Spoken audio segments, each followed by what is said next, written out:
Topic का नाम है इलेक्ट्रिक डाइपोल मोमेंट। यार ये वाला जो टॉपिक है इलेक्ट्रिक डाइपोल मोमेंट, अगेन इसमें से क्वेश्चन आने की बहुत ज़्यादा संभावनाएं होती है। मैं आपको बता दूं इसमें मैं करवाना क्या, पहले तो मुझे ये देख लो आप। पहले तो डाइपोल क्या होता है और डाइपोल मोमेंट क्या होती है ये बताया गया है। फिर इसके बाद ये चीज़ जो ऊपर लिखी हुई है ये बार बार लिखी हुई है क्योंकि ये चीज़ बार बार यूज होगी जो ऊपर लिखी हुई है। नीचे क्वेश्चन चेंज होंगे। ये ना ये क्वेश्चन एक ये डाइपोल मोमेंट निकालने का एक क्वेश्चन होगा, ये भी डाइपोल मोमेंट निकालने का एक क्वेश्चन है। मतलब एक तुम पहले डाइपोल मोमेंट निकालना सीखेंगे इसमें, ये भी एक डाइपोल मोमेंट निकालने का क्वेश्चन है। फिर यहाँ पर डाइपोल की वजह से इलेक्ट्रिक फील्ड का स्ट्रक्चर कैसा होता है, फिर इसकी एक्सियल लाइन और इक्वेटोरियल लाइन क्या होती हैं, फिर इसकी एक्सियल लाइन पर और इक्वेटोरियल लाइन पर इलेक्ट्रिक फील्ड की वैल्यू कहाँ पर कितनी होती है, ये चीज़ हम समझेंगे। मतलब एक डाइपोल की वजह से इलेक्ट्रिक फील्ड होता है अलग अलग जगह पे, वो कहाँ पर कितना होता है ये समझेंगे हम, ठीक है। उसी के बारे में ये। फिर पोटेंशियल कहाँ पर कितना होता है, एक डाइपोल रखा हुआ है उसकी वजह से कहाँ पर कितना पोटेंशियल होता है ये चीज़ समझेंगे हम। फिर अगर एक डाइपोल को किसी एक्सटर्नल इलेक्ट्रिक फील्ड में रख दें तो उसके स्टेबल और अनस्टेबल इक्विलिब्रियम के बारे में। फिर एक डाइपोल को अगर एक्सटर्नल इलेक्ट्रिक फील्ड में रख देते हैं थीटा एंगल पे तो उसके ऊपर एक टॉर्क लगता है, उस टॉर्क की वैल्यू वो किस तरीके से लगता है ये चीज़ समझेंगे हम। उसके अंदर एनर्जी स्टोर्ड होती है, एनर्जी स्टोर्ड वो कितनी होती है किस हिसाब से आई वो चीज़ हम समझेंगे। ज़्यादातर क्वेश्चन आप देखोगे एक तो इस फॉर्मूले के और एक इस वाले फॉर्मूले के। एक तो ये जो दो स्लाइड्स है ये बहुत इंपॉर्टेंट है, ये वाली और ये वाली बहुत इंपॉर्टेंट स्लाइड है। और एक शुरू में डाइपोल मोमेंट निकालना सीख रहे थे हम, वो बहुत इंपॉर्टेंट है, ठीक है ना। इतना सब कुछ है इसके अंदर, यानी कि चीज़ें ज़्यादा नहीं है इसकी। और ये सारी चीज़ें वो लिखी हुई है जिनके ऊपर बेस्ड डायरेक्ट क्वेश्चंस हैं। ये जो स्लाइड्स हैं ये बनाने में बहुत मेहनत लगती है, श्रवण सर की भी मेरी भी, दोनों की बहुत मेहनत होती है। मैं ये चाहता हूँ स्लाइड्स में चेंज ना आए। तो ये स्लाइड्स क्या चीज़ सोच के बनाई जाती हैं कि पहले क्वेश्चंस देखे जाते हैं कि कैसे कैसे क्वेश्चंस आए, उनमें क्या कॉन्सेप्ट लग रहा है, और फिर उन कॉन्सेप्ट के आधार पर ये स्लाइड बनाई जा रही है, कहीं से कॉपी नहीं किया जा रहा मैटर, ठीक है ना। तो ये डायरेक्ट वो वाला मैटर है जिनसे आपके क्वेश्चन सोल्व होंगे। प्रॉब्लम ओरिएंटेड थ्योरी है ये वाली, ठीक है ना, डायरेक्ट प्रॉब्लम सोल्व होंगी जिससे। स्टार्ट करते हैं इलेक्ट्रिक डाइपोल मोमेंट को। देखिए आप सबसे पहले तो इलेक्ट्रिक डाइपोल क्या होता है, पहला क्वेश्चन तो ये आता है कि what do you mean by electric dipole. मैं आपसे बेसिक पॉइंट पूछूंगा, उसमें लिखा भी हुआ है बुकलेट के अंदर कि इलेक्ट्रिक डाइपोल क्या है। आपको बोलना है system of two equal and opposite charges. अगर दो चार्जेस हैं वो इक्वल एंड अपोजिट हैं और पास पास रखे हुए हैं तो उस पूरे सिस्टम को हम लोग कहेंगे इलेक्ट्रिक डाइपोल। जैसे कि मार्कर है, इस मार्कर पे मैंने यहाँ नेगेटिव चार्ज दे दिया, यहाँ पॉजिटिव चार्ज दे दिया, या फिर यहाँ नेगेटिव यहाँ पॉजिटिव दे दिया, ठीक है। तो इसको क्या बोल देंगे हम लोग, एक डाइपोल। देखो डाइपोल की डेफिनेशन होती है, पहले तो डाइपोल की डेफिनेशन लिखी हुई है, a system of two equal and opposite charges separated by small distance is called electric dipole। यार एक बात बताऊं, ये स्मॉल डिस्टेंस से सेपरेट हो, उनके बीच का गैप कम हो, बहुत एंगस्ट्रॉम में हो, तो बोल लेंगे उसको आइडियल डाइपोल। अदरवाइज डाइपोल तो बोल देंगे यार, लेकिन वो वाला डाइपोल नहीं है। डाइपोल बोलते हैं ना फीलिंग या नीचे कि गैप बहुत कम है, लेकिन अगर गैप ज़्यादा भी होगा तो भी डाइपोल तो बोलना पड़ेगा, लेकिन वो आइडियल नहीं है। डाइपोल तो फिर भी बोलना पड़ेगा उसको। चार्ज बढ़ा दो, या तुम क्या कह रहे हो, हाँ चार्ज अगर बहुत बड़ा करोगे तो डिस्टेंस थोड़ी बढ़ा दो, कोई दिक्कत नहीं है।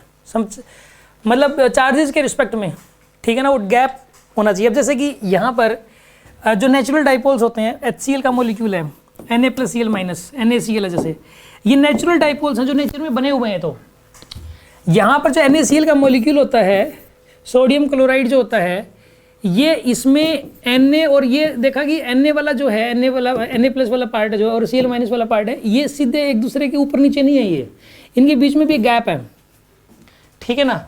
ये जो बॉन्ड लेंथ होगी इनके बीच में बॉन्ड होगी एक, और इसकी बॉन्ड की भी एक लेंथ होगी, और ये लेंथ बहुत ही कम होती है एंगस्ट्रॉम्स के अंदर, बहुत ही गैप कम होता है। तो ये पॉजिटिव चार्ज हो गया, ये नेगेटिव चार्ज हो गया, तो ये भी क्या बन गया, एक डाइपोल बन गया, ठीक है। और डाइपोल है तो डाइपोल की एक प्रॉपर्टी होती है, डाइपोल मोमेंट कहेंगे।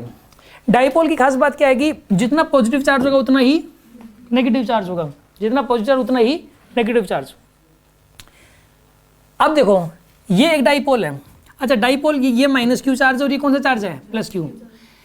इनके बीच का गैप 12 से डिनोट करते हैं हमेशा। इनके बीच का गैप किससे डिनोट करते हैं हम लोग हमेशा ही, 12 से, ठीक है ना। इनके बीच का जो गैप है वो 12 से डिनोट करेंगे हम लोग। इनके बीच का गैप 12 से डिनोट किया जाता है। इनके बीच का गैप D भी बोल सकते थे यार, गैप है D बोल सकते थे, ये L बोल सकते थे, लेकिन क्या बोला जाता है 12।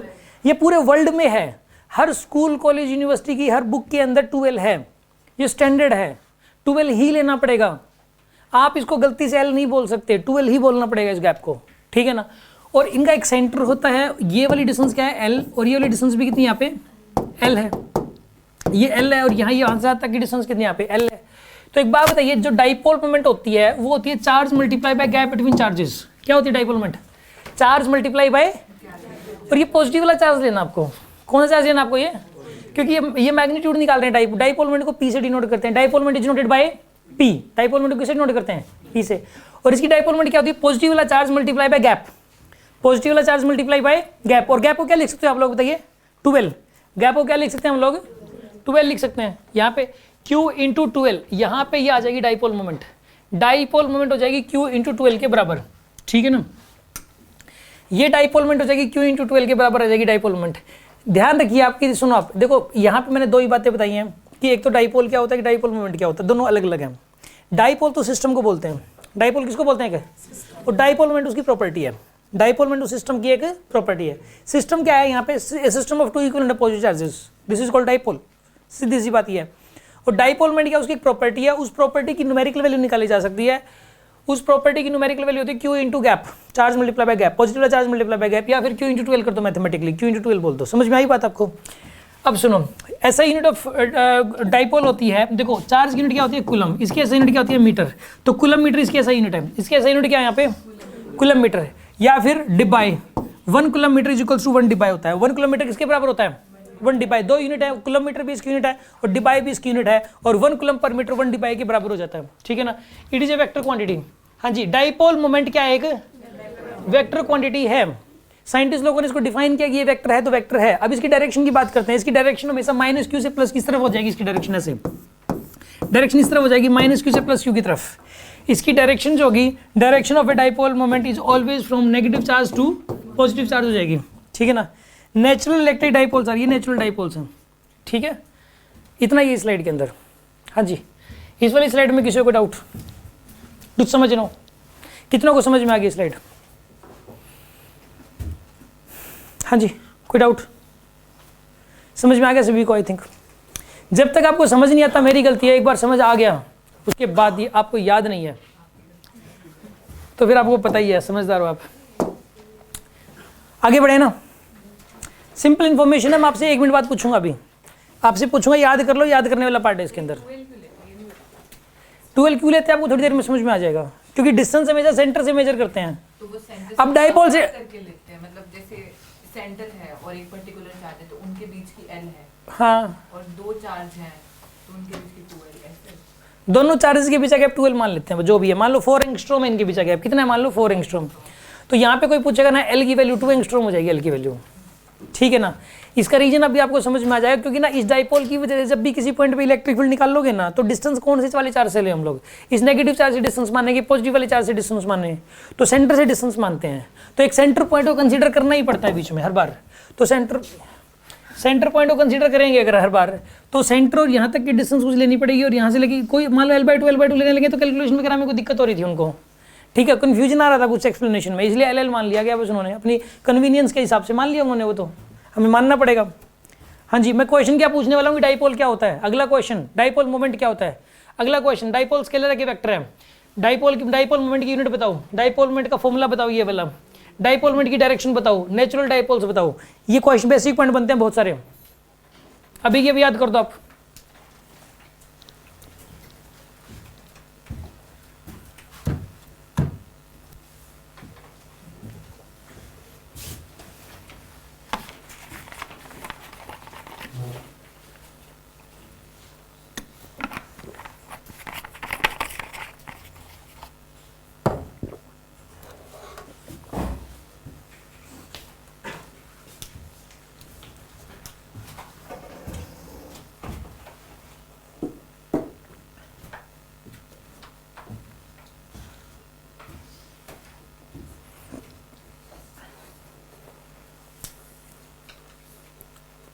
हाँ जी, हो गया ये वाला?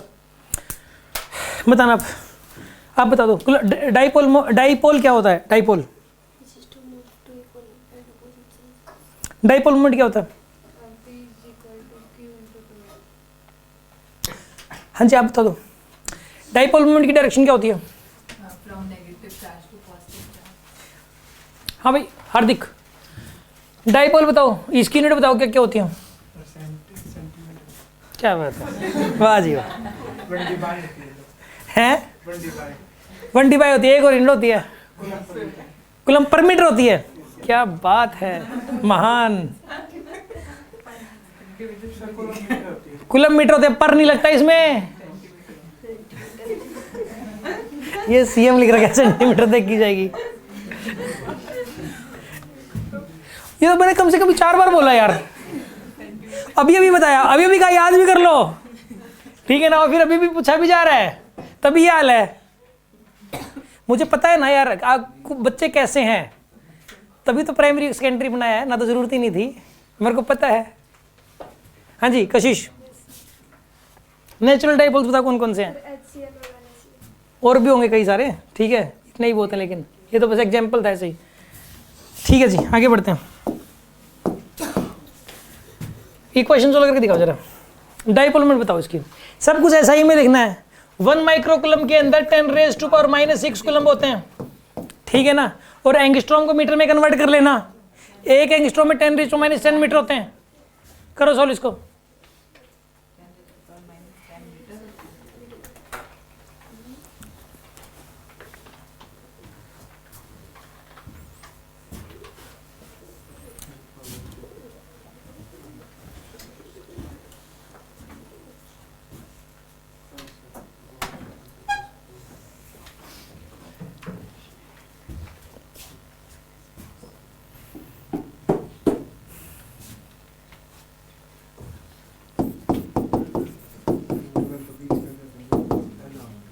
Q इंटू 12, Q की वैल्यू कितनी आएगी? पॉजिटिव चार्ज 10 इंटू 10⁻⁻⁶ 12, गैप कितना है इनके बीच का? 2 इंटू 2 नहीं करेंगे, ये 12 ही है, 12 ही 2 है यहाँ पे।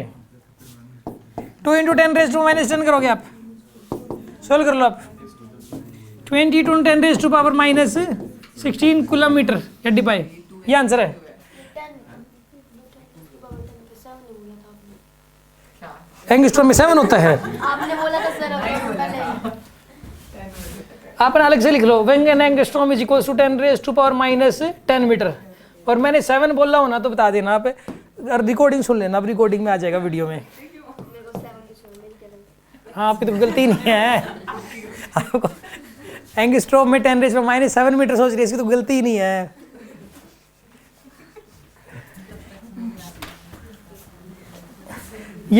ये आएगा कूलम मीटर। हाँ भाई, ये कूलम मीटर है, सेंटीमीटर नहीं है। करो इसको। सुनो, ये क्वेश्चन है, डाइपोल मोमेंट बतानी है पूरे सिस्टम की। आप सोचो, मैं बता दूंगा फिर 1 मिनट में।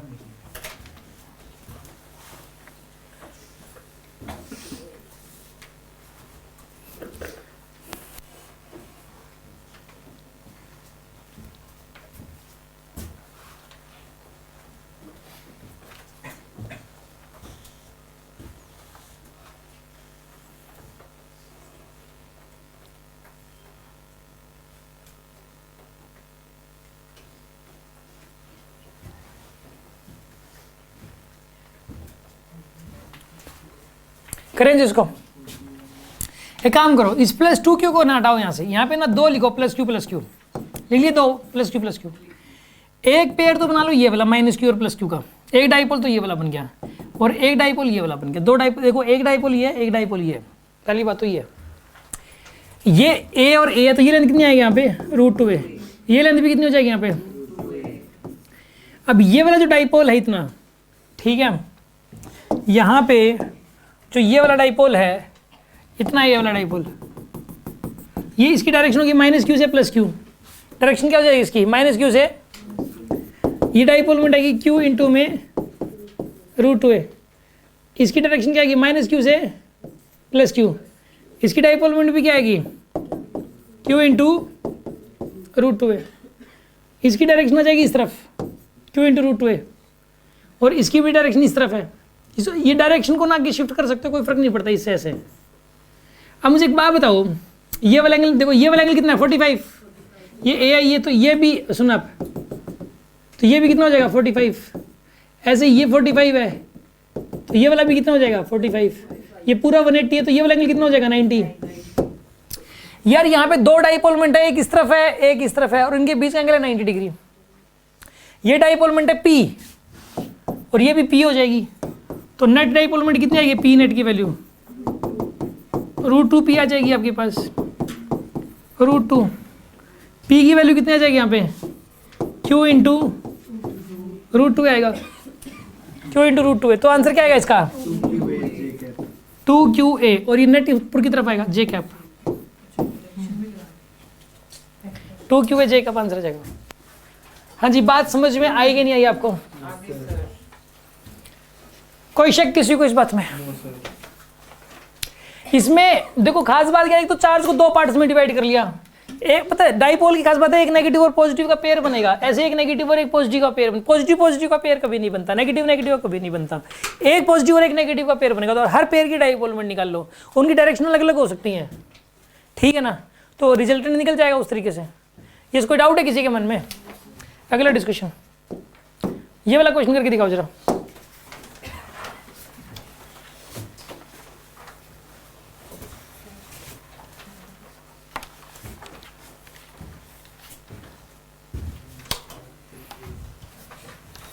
यहाँ पहुंचेगी थोड़ी बहुत हवा।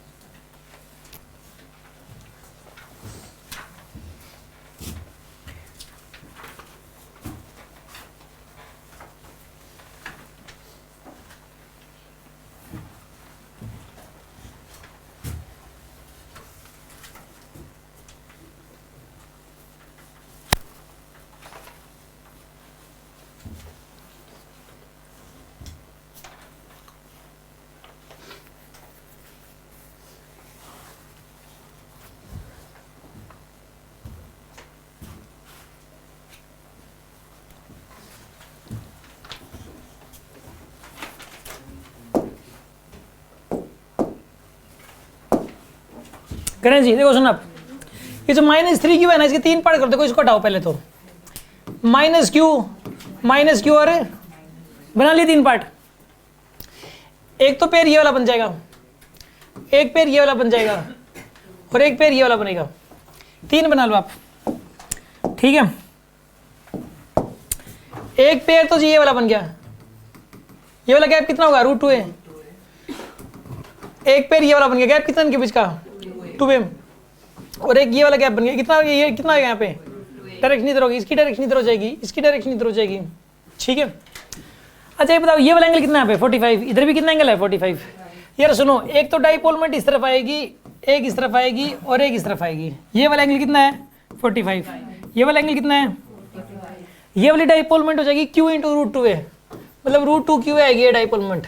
ऐसे ये वाली डाइपोल मोमेंट कितनी आएगी यहाँ पे, √2QA, और एक डाइपोल मोमेंट इस तरफ आएगी Q इंटू 2a की, 2QA आ जाएगा यहाँ पे, 2QA। तीन होगी डाइपोल मोमेंट, नहीं होगी तीन। अब इन तीनों का क्या लेना आपको, रिजल्टेंट, तीन वेक्टर से रिजल्टेंट लेना है। तो एक काम करो, एक बार बीच वाले को भूल जाओ आप, इन दोनों का रिजल्टेंट ले लो आप।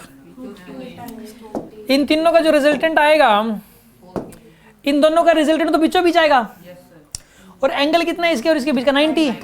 ये दोनों बराबर भी हैं, दोनों बराबर हो, एंगल 90 डिग्री हो, तो रिजल्टेंट निकालने के लिए किसी एक को √2 से मल्टीप्लाई करते हैं, तो √2QA का √2 टाइम्स 2QA बन जाएगा। ये तो जो ग्रीन कलर में लिखा हुआ है, ये इन दोनों का रिजल्टेंट है, इन दोनों को हटा के ये लगा सकते हैं 2QA। एक 2QA पहले से था इस तरफ, तो आंसर क्या आएगा बताइए, आंसर आएगा 4QA के बराबर, और इस तरफ आएगा -i कैप आएगा, इसका आंसर आएगा इसका आंसर आएगा 4QA, और यहाँ पे लिख दो -i कैप, ये माइनस से आगे ले लो। हाँ जी, बात समझ में आई कि नहीं आई? कोई शक? आगे बढ़े ना। अब सुनो अगली बात, देखिए आप, इलेक्ट्रिक फील्ड लाइंस के स्ट्रक्चर की बात हो रही है। यार अकेला नेगेटिव चार्ज हो तो लाइनें होती हैं ऐसे अंदर की तरफ, होती है अंदर की तरफ, और अकेला पॉजिटिव चार्ज हो तो लाइनें ऐसे बाहर की तरफ होती कि नहीं होती। पॉजिटिव और नेगेटिव को जब पास पास लेके आते हैं ना, ऐसे पास पास, तो लाइंस अपने आप शेप चेंज कर लेती हैं अपनी, ठीक है ना, अपनी शेप अपना रंग रूप बदलना शुरू कर देती है, डायरेक्शंस बदलना शुरू हो जाती है, एक दूसरे के जब पास पास आते हैं तो पास आते आते हैं ना तो ये ऐसी शेप बन जाएगी, शेप बदल जाती है। ठीक है ना, तो ये जो स्ट्राइक देखो पॉजिटिव से ओरिजिनेट हो रही लाइन है, ऐसे बाहर निकलने को बोलते हैं साइंटिफिक लैंग्वेज में ओरिजिनेट होना, और यहाँ पर टर्मिनेट हो रही है। ठीक है ना, यहाँ पे टर्मिनेट हो रही है लाइनें सारी की सारी। ठीक है, यहाँ से ओरिजिनेट हो रही हैं और यहाँ पे टर्मिनेट हो रही हैं। तो एक रूल होता है, एक मतलब कि electric field lines always originates from the positive charge and always terminates at negative charge. ये एक स्टैंडर्ड लाइन हर जगह लिखी हुई है कि पॉजिटिव चार्ज में से हमेशा ओरिजिनेट होती हैं और नेगेटिव चार्ज के ऊपर टर्मिनेट होती हैं लाइनें। ठीक है, अगर ये दोनों पास पास हैं तो ये कोई डाउट है किसी के मन में? ये minus Q plus Q dipole है, डाइपोल के पीछे आप देखो 12 स्टेट नोट कर रखा है ना यहाँ पे, बस इसमें स्ट्रक्चर बताया गया है इलेक्ट्रिक फील्ड लाइंस के स्लाइड में, और कुछ भी नहीं है। कोई डाउट है इसके अंदर, कुछ पूछना हो किसी को? ठीक, आगे बढ़ते हैं। अब सुनो, ये एक बात बताऊं क्या, ये जैसे डाइपोल रखा हुआ है, डाइपोल में हमें इलेक्ट्रिक फील्ड निकालना होता है, इलेक्ट्रिक पोटेंशियल, तो एक्सियल और इक्वेटोरियल लाइन पे ही पूछा जाता है इसकी ज़्यादातर केसेस के अंदर। इसके अंदर जो एक्सियल लाइन है पहले तो वो पता होनी चाहिए कौन सी है, इक्वेटोरियल लाइन कौन सी है। देखो एक ऐसी लाइन जो कि माइनस क्यू और प्लस क्यू में से पास करे, जहाँ कहाँ से पास करे वो, मतलब यानी कि पूरे डाइपोल की लेंथ के लोगों दोनों चार्जेस में से पास करे। इस लाइन को क्या बोलते हैं हम लोग? Axial line. क्या बोलते हैं इस लाइन को? एक इमेजिनरी लाइन, एक मैंने ऐसे ही बना दी। अगर मैं पूछूं कि भाई एक्सियल लाइन पे इलेक्ट्रिक फील्ड बताओ, तो समझ लो इस पॉइंट पे पूछ रहे हैं, इस पॉइंट पे पूछ रहे हैं, यहाँ पूछ रहे हैं, यहाँ पूछ रहे हैं, इसका मतलब ये है। समझ रहे बात को?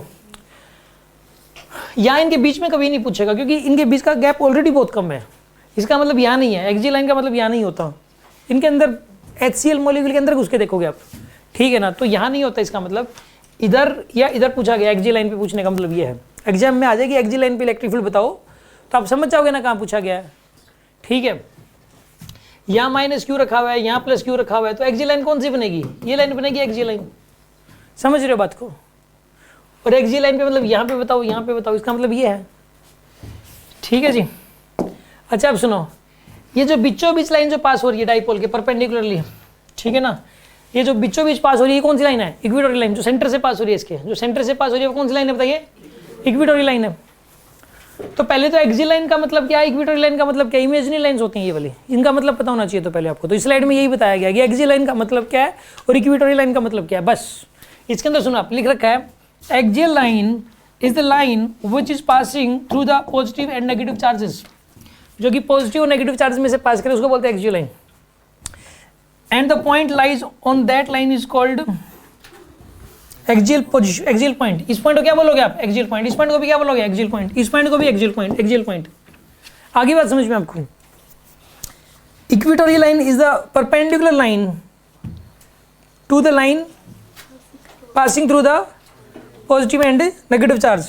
पॉजिटिव नेगेटिव यानी कि एक्सियल लाइन के परपेंडिकुलर लाइन बना दो, सेंटर से पास हो रही है जो, and the point lies on that line is known as the equatorial point. इन पॉइंट्स को क्या बोलोगे आप? Equatorial points. इन पॉइंट्स को क्या बोलोगे बताइए आप? समझ में आया कि नहीं आया आपको? इस स्लाइड में कोई प्रॉब्लम है किसी को? कोई शक? हाँ जी अनु बताओ क्या बताया गया इसमें?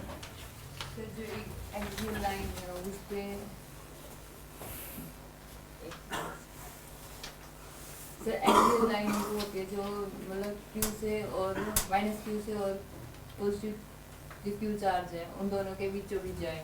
बीचों बीच मतलब उनको बीच से पास हो सर। दोनों में से पास हो, बस इनके बीच में से तो ऐसे, इनके बीच में से लाइन भी पास हो रही है। ये ऐसे, ये क्या, ये तो ऐसे थोड़ा ना बताना, आपको बोल के बताना है। हाँ बताओ, दोनों चार्जेस में से पास करेंगे उसको तो बोलते हैं एक्सियल लाइन। और क्या बताया गया? और एक्सियल लाइन के परपेंडिकुलर हो उसको क्या बोलते हैं? Equatorial line. यही बताया गया इसमें बस। इक्वेटोरियल लाइन तो यही होगी। अरे चला दो यार मोटर इनकी। क्या? हाँ बोलो, क्या बोल रहे हो? सर इक्वेटोरियल लाइन इसने तो बस ये बताया कि परपेंडिकुलर होनी चाहिए।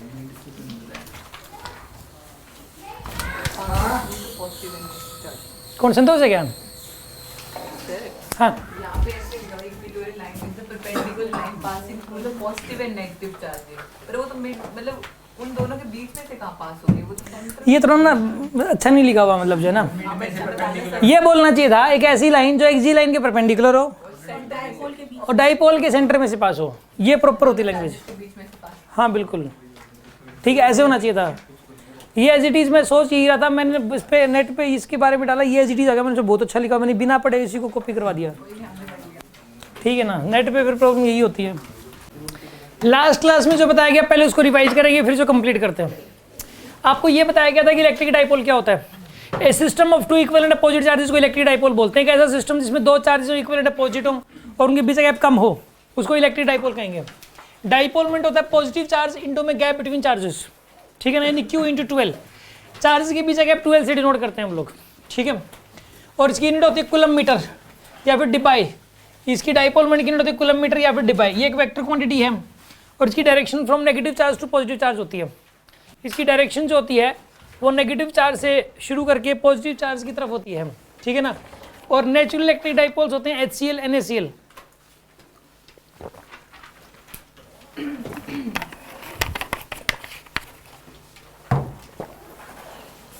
ये नेचुरल डाइपोल्स हैं। अब सुनो, यहाँ पे इसकी डाइपोलमेंट, ये क्वेश्चन थे, हमने क्वेश्चंस किए थे। स्ट्रक्चर होता है डाइपोल की जैसे इलेक्ट्रिक फील्ड लाइंस का ये वाला, ठीक है। ये एक्सियल लाइन होती है चार्ज में से पास करने वाली, और इक्वेटोरियल लाइन जो होती है इस लाइन के परपेंडिकुलर होती है, ठीक है। अब सुनो अगली बात, देखो ये एक्सियल लाइन के ऊपर आज अभी से यहाँ से स्टार्ट हो रहा है लेक्चर। देखो मान लो ये एक्सियल लाइन है, कोई ये कह दे कि एक्सियल लाइन पे P पॉइंट है ये, और P पॉइंट इस सेंटर से, डाइपोल के सेंटर से R डिस्टेंस पे है। कितनी डिस्टेंस पे बताइए? R डिस्टेंस पे। ये जो P पॉइंट है ये इस डाइपोल के सेंटर से R के डिस्टेंस पे है, और इस R की वैल्यू L से बहुत बड़ी है। R की वैल्यू क्या? L से बहुत बड़ी। ये L था, L से बहुत बड़ी R की वैल्यू। तो ऐसे केस में इलेक्ट्रिक फील्ड यहाँ पर होगा इतना K इंटू 2P/r³। ये दोनों चार्जेस की वजह से है, दोनों पूरे डाइपोल की वजह से है, किसी एक चार्ज की वजह से नहीं है। ये किसकी वजह से बताइए? पूरे डाइपोल की वजह से नेट इलेक्ट्रिक फील्ड है K इंटू 2P/r³। K तो ये वही वाला K है, 1/4πε वाला इलेक्ट्रोस्टैटिक कांस्टेंट है। P यहाँ पे इस पूरे सिस्टम की डाइपोल मोमेंट है, और R इसके सेंटर से लेके P पॉइंट तक की डिस्टेंस है। समझ आ गई बात आपको? और इलेक्ट्रिक फील्ड इस तरफ होगा, इस तरफ। डाइपोलमेंट भी इसी तरफ है, -q से +q है, डाइपोलमेंट भी इस तरफ है, ठीक है। और इलेक्ट्रिक फील्ड भी इसी तरफ, इसी की डायरेक्शन में है, पैरेलल है मतलब दोनों, K इंटू 2P/r³। सर ये आया कैसे? इस वाले इसको निकालने के लिए सर जो डेरिवेशन है उसमें है क्या, मैं आपको लिखना नहीं है, बस बता देता हूँ। यहाँ से लेके यहाँ तक की डिस्टेंस हो जाएगी R - L। क्या हो जाएगी डिस्टेंस? और यहाँ से लेके यहाँ तक की डिस्टेंस क्या हो जाएगी इस केस के अंदर? R + L हो जाएगी डिस्टेंस। यहाँ से लेके यहाँ तक की डिस्टेंस हो जाएगी R + L, और यहाँ से यहाँ तक की डिस्टेंस हो जाएगी यहाँ पे R - L। पहले इस चार्ज की वजह से इलेक्ट्रिक फील्ड लिखा मैंने, KQ डिवाइडेड बाय में R - L का स्क्वायर इधर आएगा, और इस इधर आएगा, और इस चार्ज की वजह से आएगा इधर, तो कैंसिल आउट, मतलब एक इधर है एक इधर है, डिफरेंस लोगे आप, K इंटू Q में R + L का स्क्वायर। और इसको सोल्व करोगे, जब आप सोल्व करोगे और उसमें एक अप्रोक्सीमेशन लगाना पड़ेगा उस सोल्व के दौरान कि L/R इज अप्रोक्सीमेटली 0।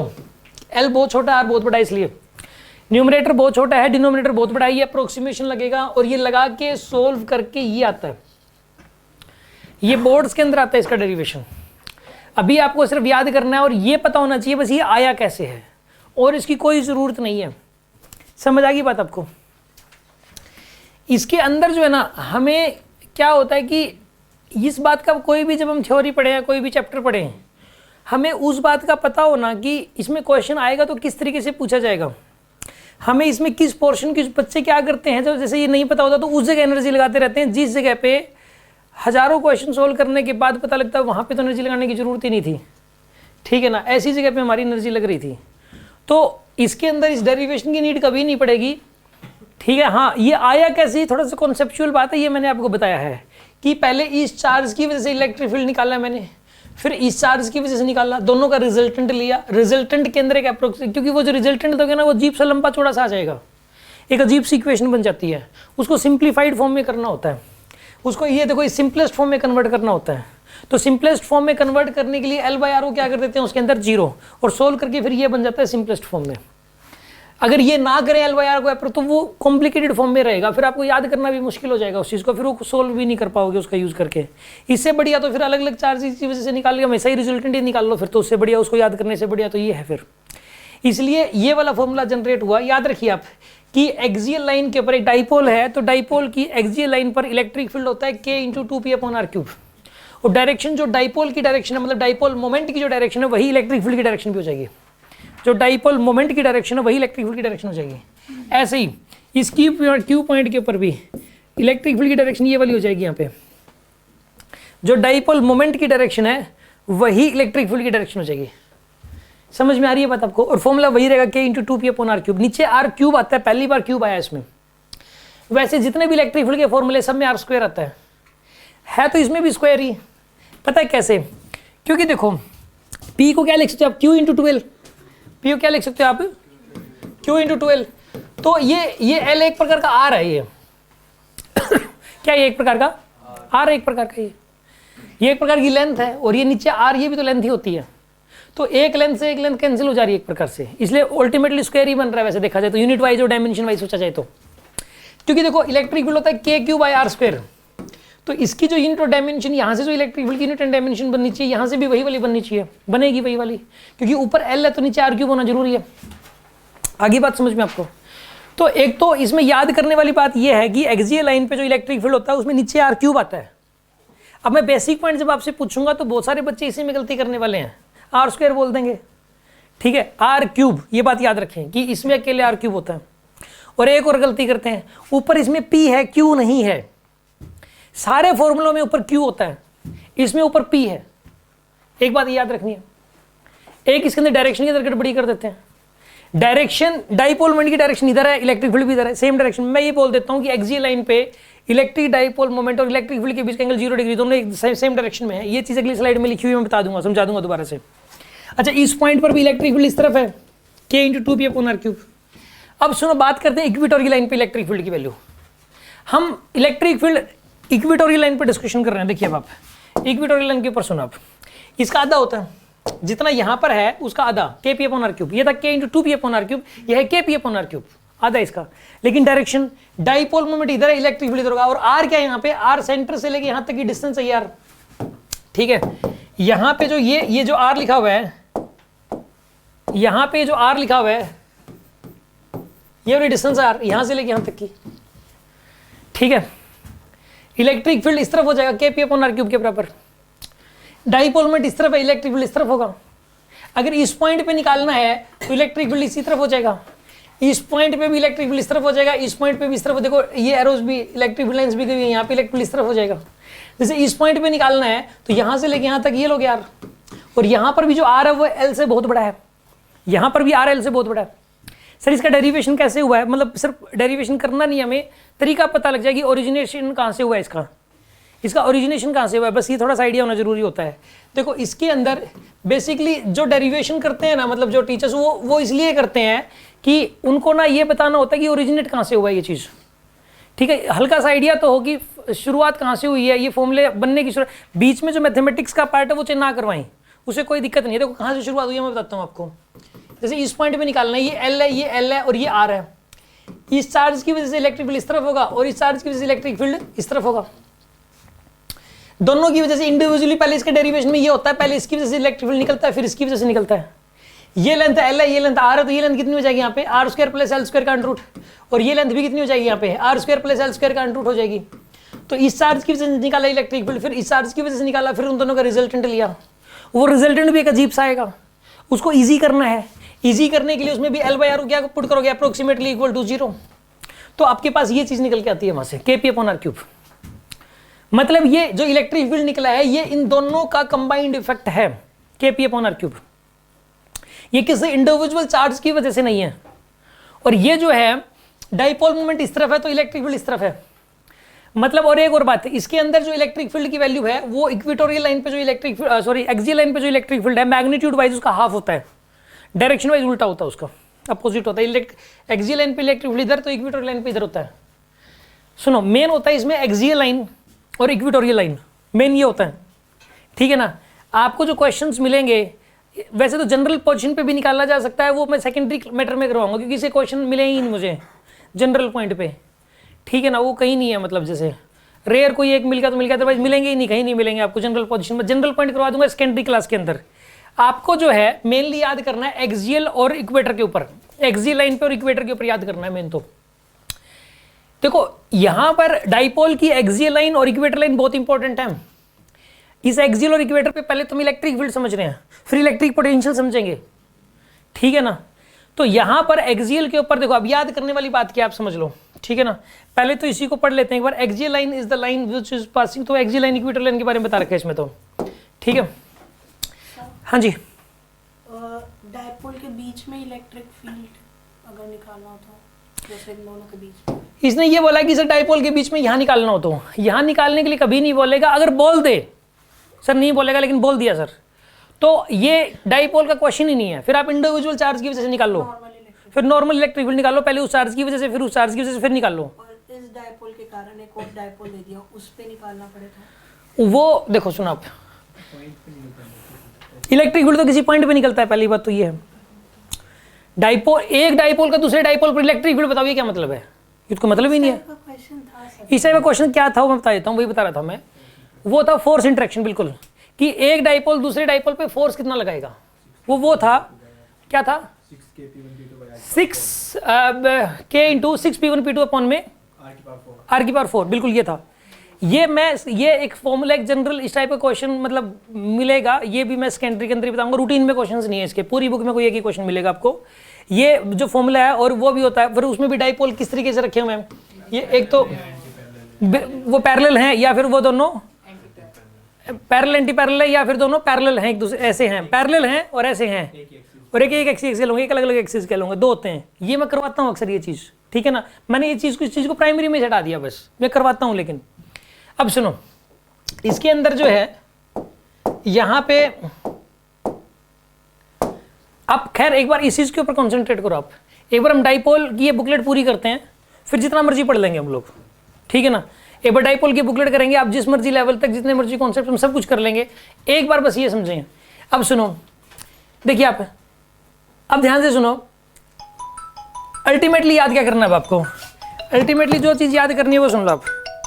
अल्टीमेटली इसके अंदर जो चीज़ याद करनी है कि जैसे कि एक डाइपोल है, ये -Q चार्ज है यहाँ पे, ठीक है ना। यहाँ पर एक तो -Q चार्ज है और एक +Q चार्ज है, यानी कि एक डाइपोल है। क्या हो गया यार?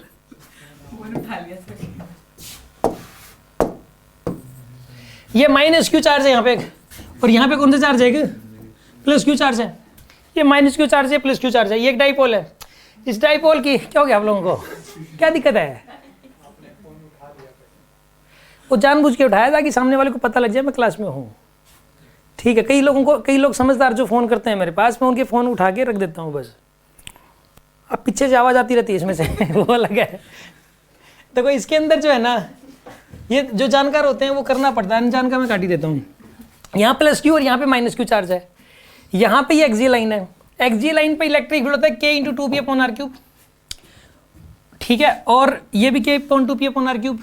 इक्वेटर पे ये वही वाली स्लाइड है। तो अब सुनो, जो चीज़ याद करनी है, ये जो नीले कलर की जो एरो लगाई गई है, ये डाइपोल मोमेंट की डायरेक्शन को दिखा रही है। ये किसकी डायरेक्शन को दिखा रही है? एक प्रकार से यही डाइपोल है। ये नीले कलर की जो लाइन है ये डाइपोल, आप ये समझो।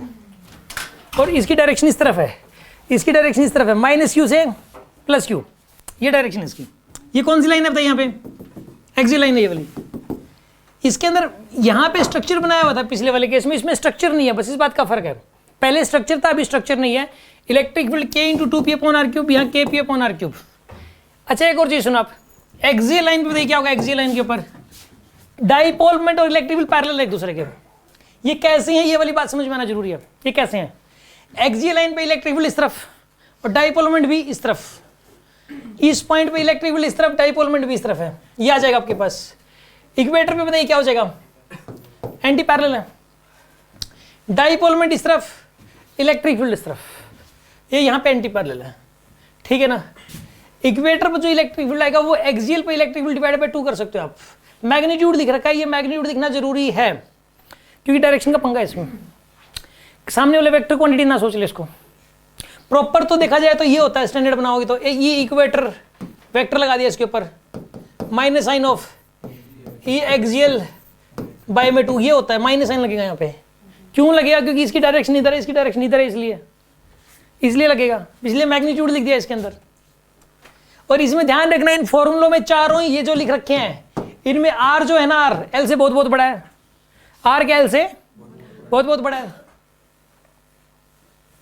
मेन तो ये वाली बात और ये वाली बात समझ में आनी चाहिए आपको। ये आपको पता है, ये दिख ही रही है साफ साफ। आर और एल कंपैरेबल साइज का होंगे तो उसका फॉर्मूला जो है सुनो, बिल्कुल, अगर ये कह रही है कि सर अगर आर और एल कंपेरेबल साइज की, एक ऐसा क्वेश्चन है कहीं ना कहीं, जो ये वाला क्वेश्चन है कि आर और एल कंपेरेबल साइज की, अगर बाय द वे क्वेश्चन आ जाए तो ये वो क्वेश्चन पता कैसे करोगे आप? ये फॉर्मूला नहीं लगाओगे, फिर आप पहले एक चार्ज की वजह से निकाल लो, फिर दूसरे चार्ज की वजह से निकाल लो, फिर नेट इलेक्ट्रिक फील्ड प्रॉपर तरीके से निकाल लो। वो question electric field due two point charge का क्वेश्चन है, वो जो बिल्कुल स्टार्टिंग में पहली क्लास पढ़ाई गई थी, वो क्वेश्चन है। फिर वो डाइपोल का उस क्वेश्चन से कोई लेना देना नहीं है दूर दूर तक। समझ आ रही है बात आपको? आपको अल्टीमेटली ये वाले फॉर्मूले याद करने हैं बस, जो हाँ जी स्क्रीन पे जो लिखा हुआ है ये स्लाइड, समझ कितने स्टूडेंट्स को समझ में आ गई वाली बात? कोई एक स्टूडेंट एक्सप्लेन कर दो।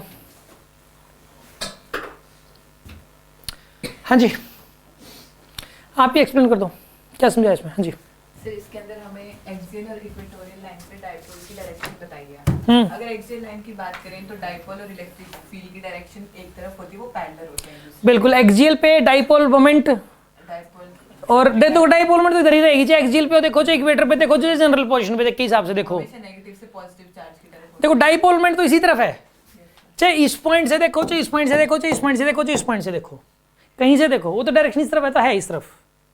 समझ आ गई बात आपको? फिक्स है। अब यहां पर इलेक्ट्रिक फील्ड इस तरफ है, तो दोनों क्या हो गए? पैरेलल। ये भी इस तरफ, ये भी इस तरफ। इस पॉइंट पे देखो इलेक्ट्रिक फील्ड इस तरफ है और डाइपोल मोमेंट था इस तरफ, तो दोनों एंटी पैरेलल हो गए। समझ आ गई बात आपको? मैग्नीट्यूड साफ साफ दिख रहा है, इसका हाफ है। कोई शक किसी को इस बात में? आगे बढ़ता हूं, पोटेंशियल की बात करते हैं।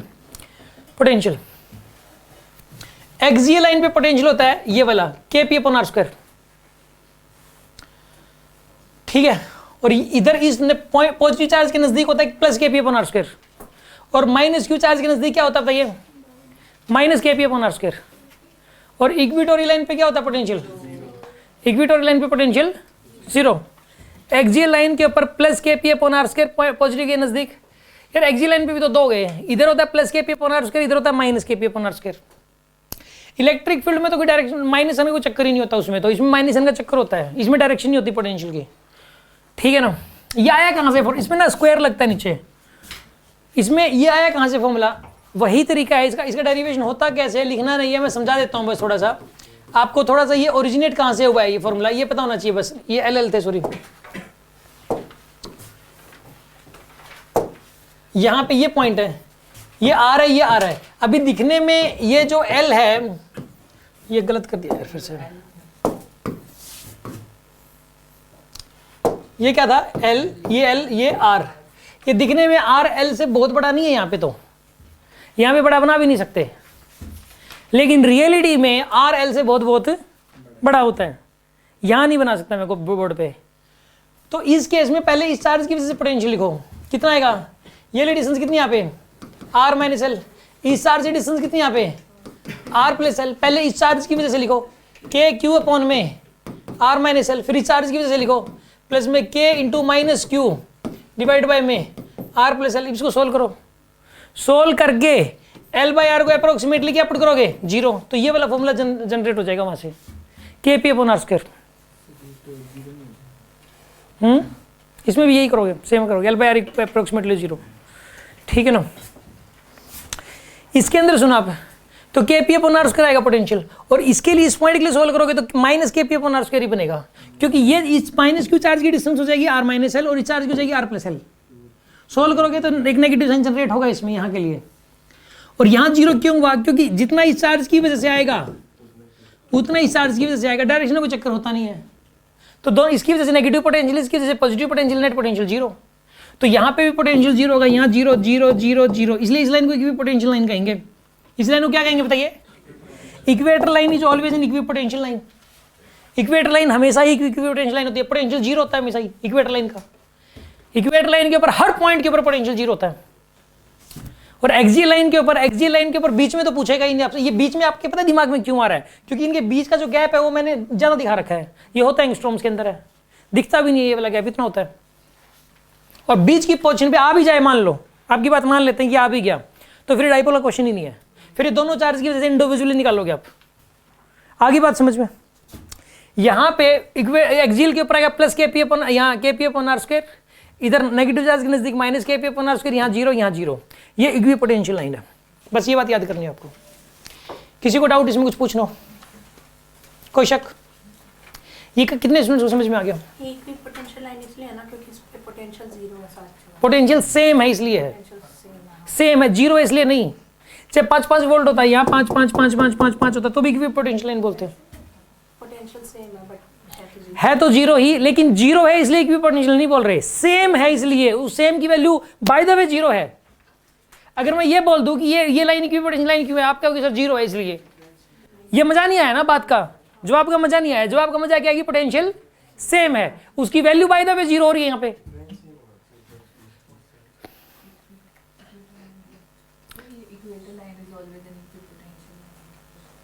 क्योंकि हर जगह पोटेंशियल सेम है इसलिए इक्विपोटेंशियल लाइन होगी। मतलब जो आप इक्वेटर कंसीडर करते हैं वो इक्विपोटेंशियल लाइन को इक्वेटर इक्विपोटेंशियल होता है, इक्विपोटेंशियल इक्वेटर नहीं बोलते हैं, ठीक है ना। ये इक्वेटर लाइन किसको बोलते हैं पहले मैंने बताया था, एक ऐसी लाइन जो कि सेंटर से पास करे और एक्सियल लाइन के परपेंडिकुलर, उसको बोलते हैं इक्वेटर लाइन। वो बाय द वे पोटेंशियल होती है।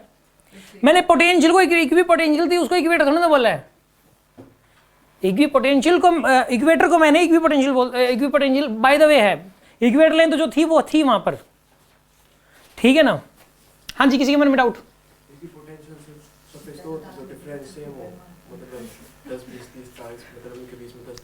ये किसने कहा पोटेंशियल डिफरेंस सेम हो उसको इक्विपोटेंशियल लाइन बोलते हैं? किसने कहा है?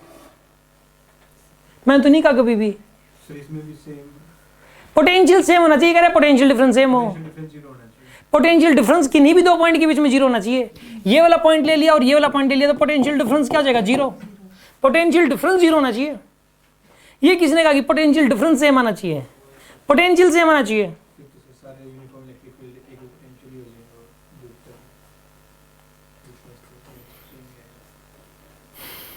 हाँ जी, कोई डाउट इसमें? कोई डाउट होता मुझे पूछ सकते हो। ये कितनों को समझ में आ गई कहानी? कशिश क्या समझ में आया? सर ये जो इक्वेटोरियल पे जो पोटेंशियल होता है वो हमेशा सेम होता है, मतलब वैल्यूज की सेम होगी। और कितनी होगी? मतलब कि जो भी गिवन वैल्यू होगी, मतलब वैसे वो जीरो होती है, लेकिन अगर क्वेश्चन में अगर सेम है तो वो इक्वेशन वो लाइन है। इक्विपोटेंशियल देखो, इक्वेटर तो होता ही जीरो पोटेंशियल पे हमेशा ही क्या होगा वहाँ? पोटेंशियल जीरो ही होता है। ये नहीं गिवन थोड़ा ना होगा, गिवन कुछ नहीं होगा, जीरो ही लेंगे हमेशा ही। इक्वेटर में पोटेंशियल हमेशा क्या लेंगे? जीरो ही होता है। क्यों होता है जीरो? सुन लो दोबारा से। ये माइनस क्यू चार्ज है, ये प्लस क्यू चार्ज है, ये इक्वेटर लाइन है, यहाँ कोई कह दे तो ये वाली डिस्टेंस इतनी, ये वाली डिस्टेंस उतनी है। इस चार्ज की वजह से पॉजिटिव पोटेंशियल आएगा, इस चार्ज की वजह से नेगेटिव आएगा और दोनों सेम आएंगे, ठीक है ना। दोनों सेम आएंगे इसके अंदर, एक की वजह से नेगेटिव पोटेंशियल, एक की वजह से पॉजिटिव पोटेंशियल सेम आएंगे। अरे यार वो एसी ऑन कर लो, सर प्लीज यही कर दो। ठीक है। हाँ जी, और बताओ क्या समझ में? सर एक्सियल लाइन पे जो पोटेंशियल रहेगा वो KP by R square. Axial line पे केपी बाय आर स्क्वायर होगा। कहाँ पर है KP by R square? Axial line पे भी कहाँ पर है? पूरे एक्सियल लाइन पे कहीं पर भी? टर्मिनल पे। टर्मिनल इसमें कौन सा टर्मिनल? कौन सा इसमें? ये टर्मिनल कहाँ से आ गया भाई? टर्मिनल वर्ड मैंने आज की पूरी क्लास में नहीं बोला। प्लस क्यू चार्ज पे सर, प्लस क्यू चार्ज के ऊपर ना इसके डायरेक्शन, मतलब वो थोड़े से डिस्टेंस पे। प्लस क्यू चार्ज के right side, plus Q charge के इस साइड पोटेंशियल का प्लस के पी अपॉन में आर स्क्वायर। और बताओ माइनस क्यू चार्ज से लेफ्ट साइड में वो नेगेटिव होगा। इस डायग्राम के अकॉर्डिंग माइनस क्यू चार्ज से लेफ्ट साइड में होगा माइनस के पी बाय आर स्क्वायर होगा। बात समझ में आएगी नहीं आई? कोई शक है किसी को इस बात में? बढ़े जी आगे।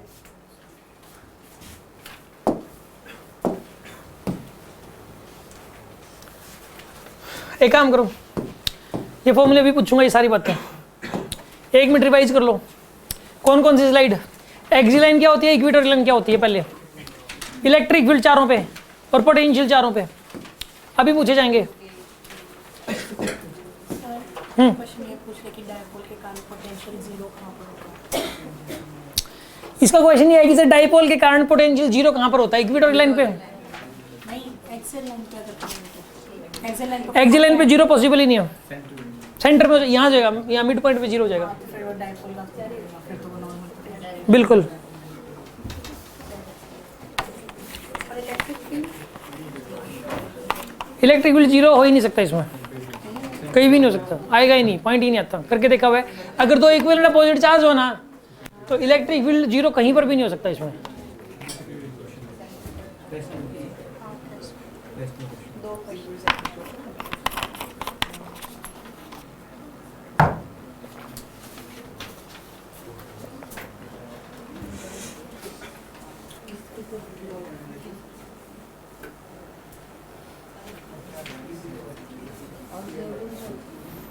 हाँ बिहार बताओ,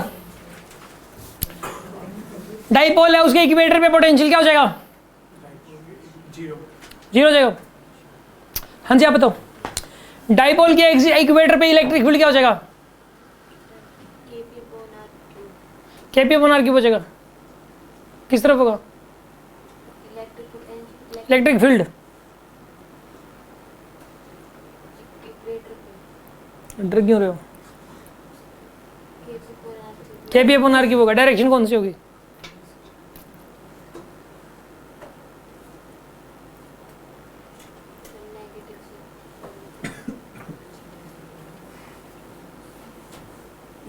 नेगेटिव से पॉजिटिव तो डाइपोल मोमेंट की डायरेक्शन होती है, नेगेटिव से पॉजिटिव तो डाइपोल मोमेंट की डायरेक्शन। मैं बोल रहा हूं इलेक्ट्रिक फील्ड की डायरेक्शन। इस यहां जो डायग्राम था, इस डायग्राम के हिसाब से बता दो। हाँ, इस डायग्राम के हिसाब से लेफ्ट साइड हो जाएगी, या ये कह दो कि सर डाइपोल मोमेंट की अपोजिट हो जाएगी, ये बोल दो जिधर डाइपोल मोमेंट है उसकी अपोजिट हो जाएगी सर, बस इतना बोलना है, ठीक है। हाँ जी आप बताओ, आप बताओ पोटेंशियल की वैल्यू, पोटेंशियल की वैल्यू बताओ एक्जी लाइन पे, एक्जी लाइन पे पोटेंशियल बताओ। हाँ केपी अपॉन आर स्क्वायर, कहाँ पर है केपी अपॉन आर स्क्वायर?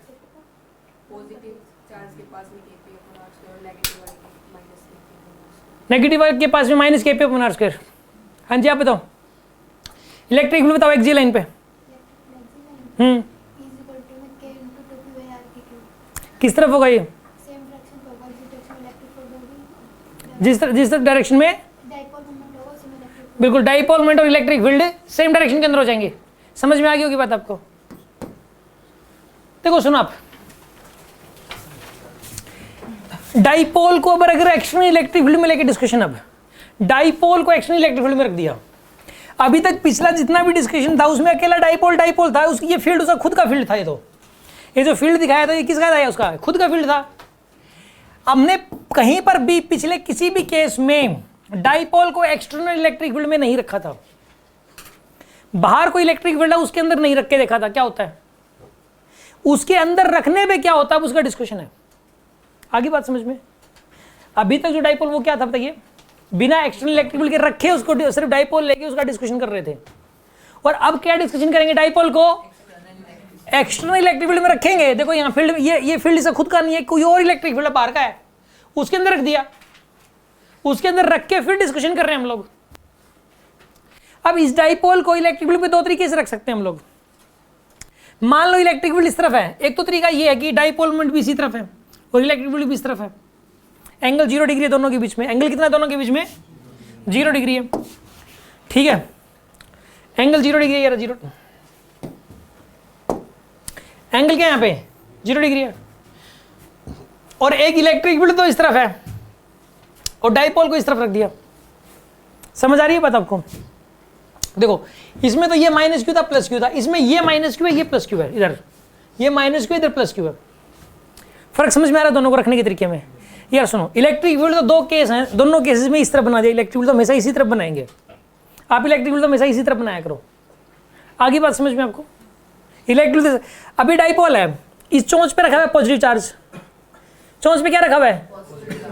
यहाँ पर इसके बैक पे क्या रखा हुआ है, नेगेटिव चार्ज। एक बार तो डाइपोल को ऐसे रखेंगे हम, फिर डिस्कशन करेंगे। एक बार डाइपोल को ऐसे रखेंगे, फिर डिस्कशन करेंगे। अगर ऐसे रख दें, इलेक्ट्रिक फील्ड इधर है, डाइपोल को ऐसे रख दिया, तो इस पोजीशन को बोलते हैं पोजीशन ऑफ स्टेबल इक्विलिब्रियम। क्या बोलेंगे, डाइपोल का स्टेबल इक्विलिब्रियम है ये। क्या बोलेंगे इसको, डाइपोल का स्टेबल इक्विलिब्रियम। इसको बोलेंगे डाइपोल का अनस्टेबल इक्विलिब्रियम। क्यों, पहले तो मुद्दा इस बात का क्यों, इसके अंदर सुनो क्यों देखो आप, सुनो आप, इस पॉजिटिव चार्ज के ऊपर इलेक्ट्रिक फोर्स किधर लगेगा बताइए आप, इस तरफ, और इसके नेगेटिव चार्ज पे इधर लगेगा, इस तरफ।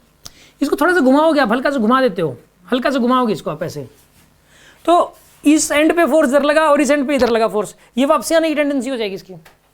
वापसी आएगा कि नहीं आएगा ये, ऐसा सुनो आप, इसमें ये रोड है, इसको ऐसे खींचा जाए, एक फोर्स इधर लग रहा है, एक फोर्स इधर लग रहा है, कोई घुमाएगा इसको थोड़ा सा, तो ये वाला फोर्स इधर ही लगता रहेगा, ऐसे टेढ़ी रोड हो गया। अब इस पे फोर्स इधर लगता रहेगा और इस पे फोर्स इधर लगता रहेगा, तो वापस क्या हो जाएगी ये, सीधी वापसी आने की टेंडेंसी है कि नहीं घुमाने पे। इसलिए इसको बोलते हैं स्टेबल इक्विलिब्रियम, कि स्टेबल है ये अपनी जगह, डिस्टर्ब भी करोगे तो वापसी आने की टेंडेंसी है इसकी। आगे बात समझ में आपको।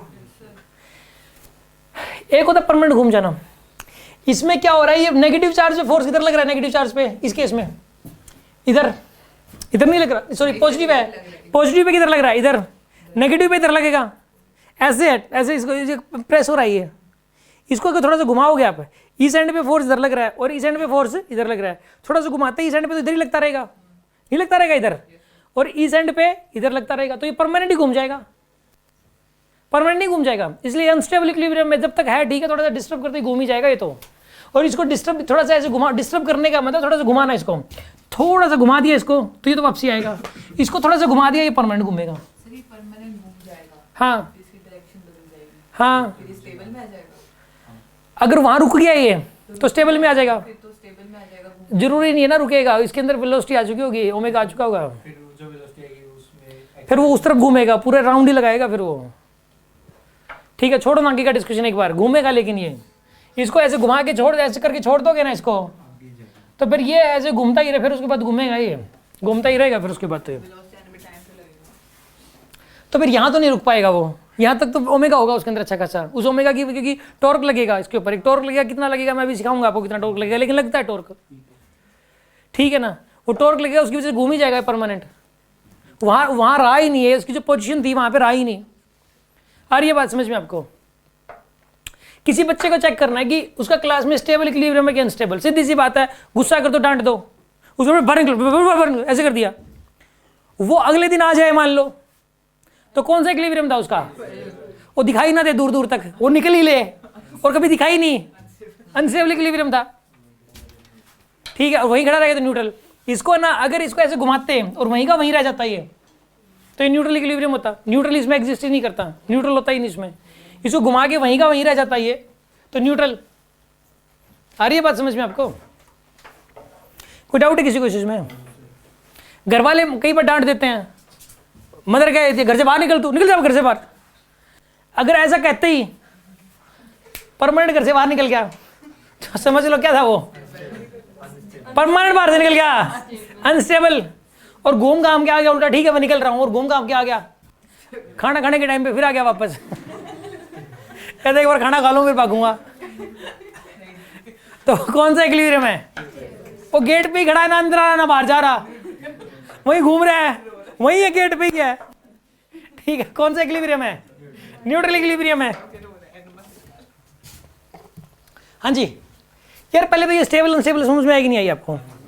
When an electric dipole is placed in an external electric field, an angle between external electric field and the dipole moment is 0, then the dipole is said to be in stable equilibrium. And when the electric dipole is placed in an external electric field and the angle between the external electric field and the dipole moment is 180 degree, then the dipole is said to be in unstable equilibrium.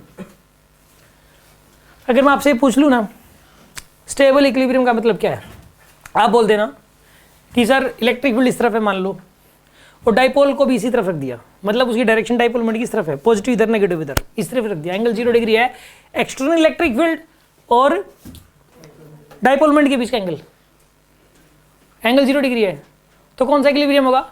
Stable. और अगर angle 180 degree हुआ, electric field इस तरफ है, dipole moment इस तरफ है, और वो एक्सटर्नल इलेक्ट्रिक फील्ड है, और डाइपोल मोमेंट इस तरफ है, तो कौन सा इक्विलिब्रियम होगा? वो अनस्टेबल है। समझ में आ रही है बात आपको? क्या बताया मैंने? कौन बताएगा? तुम बता दो भाई, क्या बताया? अगर डाइपोल मोमेंट और external electric field, electric field में एक्सटर्नल जरूर बोलना है, तो स्टेबल इक्विलिब्रियम। बिल्कुल, दोनों के बीच एंगल बनाने तो अनस्टेबल इक्विलिब्रियम। ये वाली स्लाइड समझ में आई कि नहीं आई? अब आगे का जो डिस्कशन है वो स्टेबल इक्विलिब्रियम को लेके है, इस वाले केस को लेके आगे का डिस्कशन, मतलब शुरुआत हम यहीं से करेंगे। समझ में आ गई बात आपको? अब एक डाइपोल रखा हुआ है, सुनो अब आप, स्टेबल इक्विलिब्रियम के साथ थीटा एंगल पे। इसका मतलब आप समझ जाओ, स्टेबल इक्विलिब्रियम से थीटा एंगल का मतलब क्या है, समझ गए ना आप? मतलब डाइपोल पहले ऐसे था, इसका मतलब ये है डाइपोल पहले ऐसे था और इसको स्टेबल इक्विलिब्रियम से कितने एंगल पे घुमा दिया? थीटा पे। और थीटा पे घुमा के इसको अगर हम छोड़ दें then it will experience a torque, इसके ऊपर एक टॉर्क लगता है और ये टॉर्क इसको रिस्टोर करवाएगा। ये टॉर्क क्या करवाएगा? इस पोजीशन को रिस्टोर। इस टॉर्क की वैल्यू होती है पी क्रॉस ई। इस टॉर्क की वैल्यू क्या होती है? अभी प्रूव कर दूंगा इसका, ये कॉन्सेप्चुअल भी है, इसका कहाँ से आया ये बात भी, और डेरिवेशन में भी 2 लाइनों का है। यहाँ पे जो टॉर्क है वो पी क्रॉस ई के बराबर ही लगता है टॉर्क। पहले तो ये बात याद कर लो, पी क्रॉस ई लगता है क्या? पहले फॉर्मूला ये समझ लो, when an electric dipole is placed in an external electric field at an angle theta with the electric field, then it experiences a torque which is equal to P cross E। अगर एक dipole को stable equilibrium से theta angle घुमा दें, छोड़ दें, तो इस थीटा एंगल पे रहते हुए जो टॉर्क लगेगा, इसको घुमाएगा, टॉर्क घुमाता है हमेशा, टॉर्क कितना लगेगा? P क्रॉस E या फिर P sin थीटा, कितना लगेगा यहाँ पर? ये आया कहाँ से? फॉर्मूला कहाँ से आया? सुन लो अब आप देखो, टॉर्क हमेशा किसी न किसी फोर्स की वजह से आता है। टॉर्क हमेशा किसी न किसी फोर्स की वजह से। इसको जब ऐसे घुमाया तो इस पे दो फोर्स लग रहे थे, एक तो इस तरफ लग रहा था और एक ये लेंथ L, ये लेंथ L, ये लेंथ कितनी हो जाएगी? L cos theta. ये लेंथ कितनी आएगी यहाँ पे? L sin theta. ये लेंथ हो जाएगी L cos थीटा और ये लेंथ कितनी हो जाएगी यहाँ पे? L sin theta. अब टॉर्क कितना लगेगा बताइए यहाँ पे? फोर्स तो लगा QE, परपेंडिकुलर डिस्टेंस कितनी यहाँ पे? यार ये फोर्स इंटू परपेंडिकुलर डिस्टेंस होता है टॉर्क। टॉर्क क्या होता है? फोर्स इंटू, तो ये QE L sin थीटा हो जाएगा टॉर्क इस फोर्स की वजह से। तो और ये टॉर्क क्लॉकवाइज सेंस में होगा। किस सेंस में होगा टॉर्क?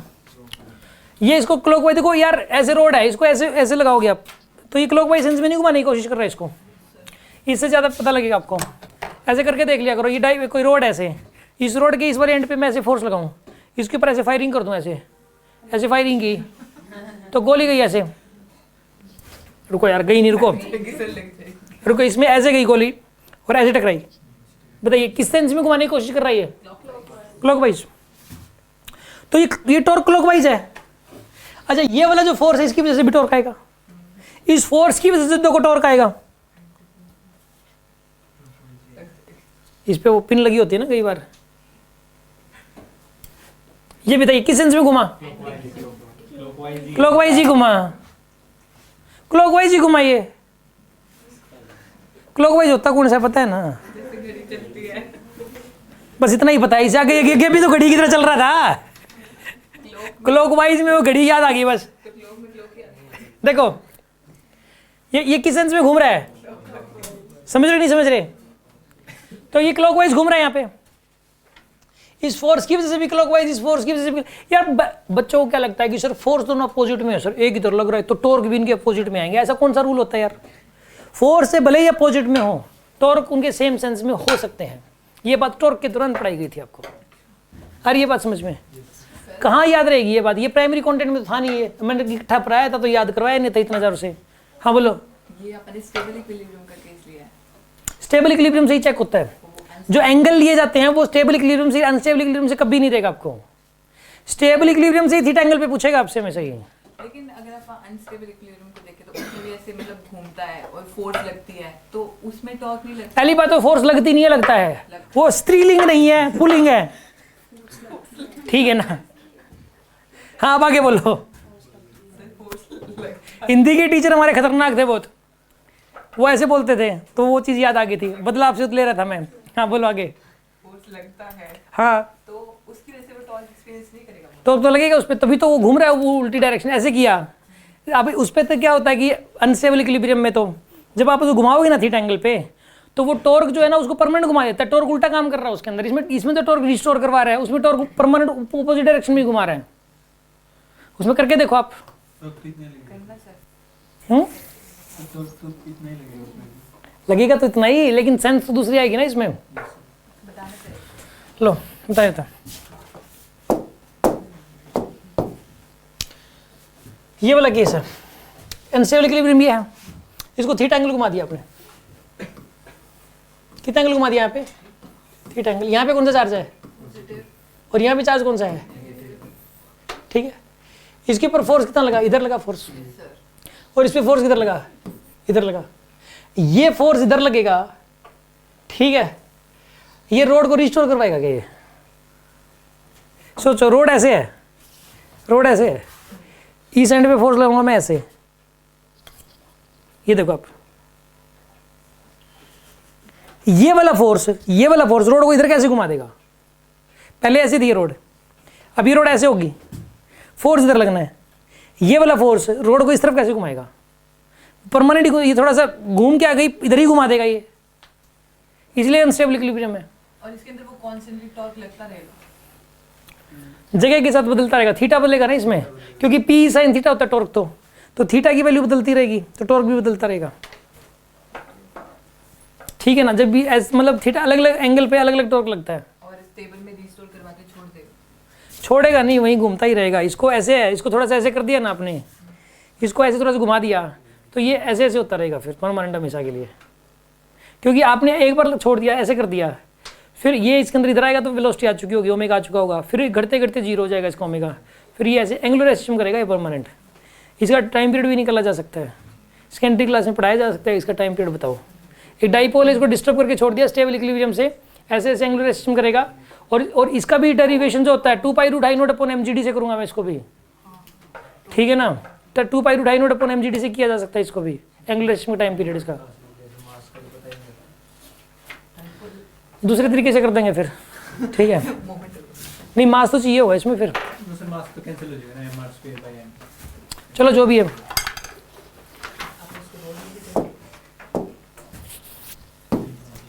यार सुनो, पहली बात तो स्टेबल इक्विलिब्रियम को लेके डिस्कशन आएगा कि स्टेबल इक्विलिब्रियम से थीटा एंगल पे घुमा दें तो टॉर्क कितना लगता है? P sine theta. और ये मैं अभी प्रूफ कर रहा था यार, वो प्रूफ बीच में रह गया।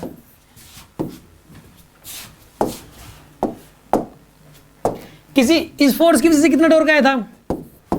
P E sine theta, P into में एल साइन थीटा आया था, पी इंटू में, सॉरी रुको यार, देखो क्यू ई का तो फोर्स था, फोर्स कितना था भाई ये क्यू ई का, और परपेंडिकुलर डिस्टेंस कितनी थी? एल साइन थीटा, और ये क्लॉकवाइज था, और दूसरे वाले फोर्स की वजह से कितना टॉर्क आया था? क्यू ई इंटू में, और ये किस सेंस में आया था? इसी सेंस में, तो नेट टॉर्क कितना आ गया?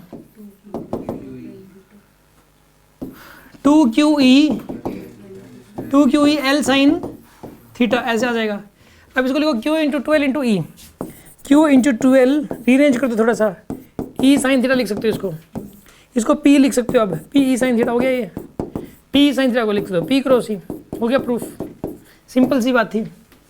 तो यार अगर एक डाइपोल को थीटा एंगल पे घुमा दिया जाए, और तो थीटा एंगल पे रहते हुए जो टॉर्क लगेगा इस पे वो P क्रॉस E लगेगा। समझ में बात आई कि नहीं आई आपको?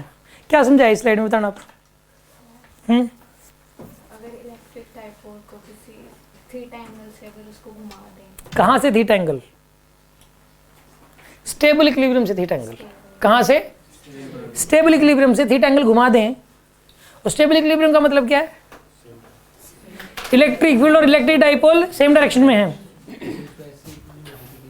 डाइपोल मोमेंट और इलेक्ट्रिक फील्ड के बीच का एंगल अगर थीटा है। हाँ ये क्या तुझे, अगर एक डाइपोल रखा हुआ है और इलेक्ट्रिक फील्ड और इलेक्ट्रिक डाइपोल मोमेंट के बीच का एंगल थीटा है, तो उस केस में टॉर्क कितना लगेगा? P क्रॉस या P साइन थीटा। ये थीटा क्या चीज है? Angle between electric field, angle between dipole moment and external electric field. शाबाश, dipole moment and external electric field. हाँ जी, कोई डाउट हो तो बोलो इस बात में। ये कितना को समझ में आ गया स्लाइड? ठीक है,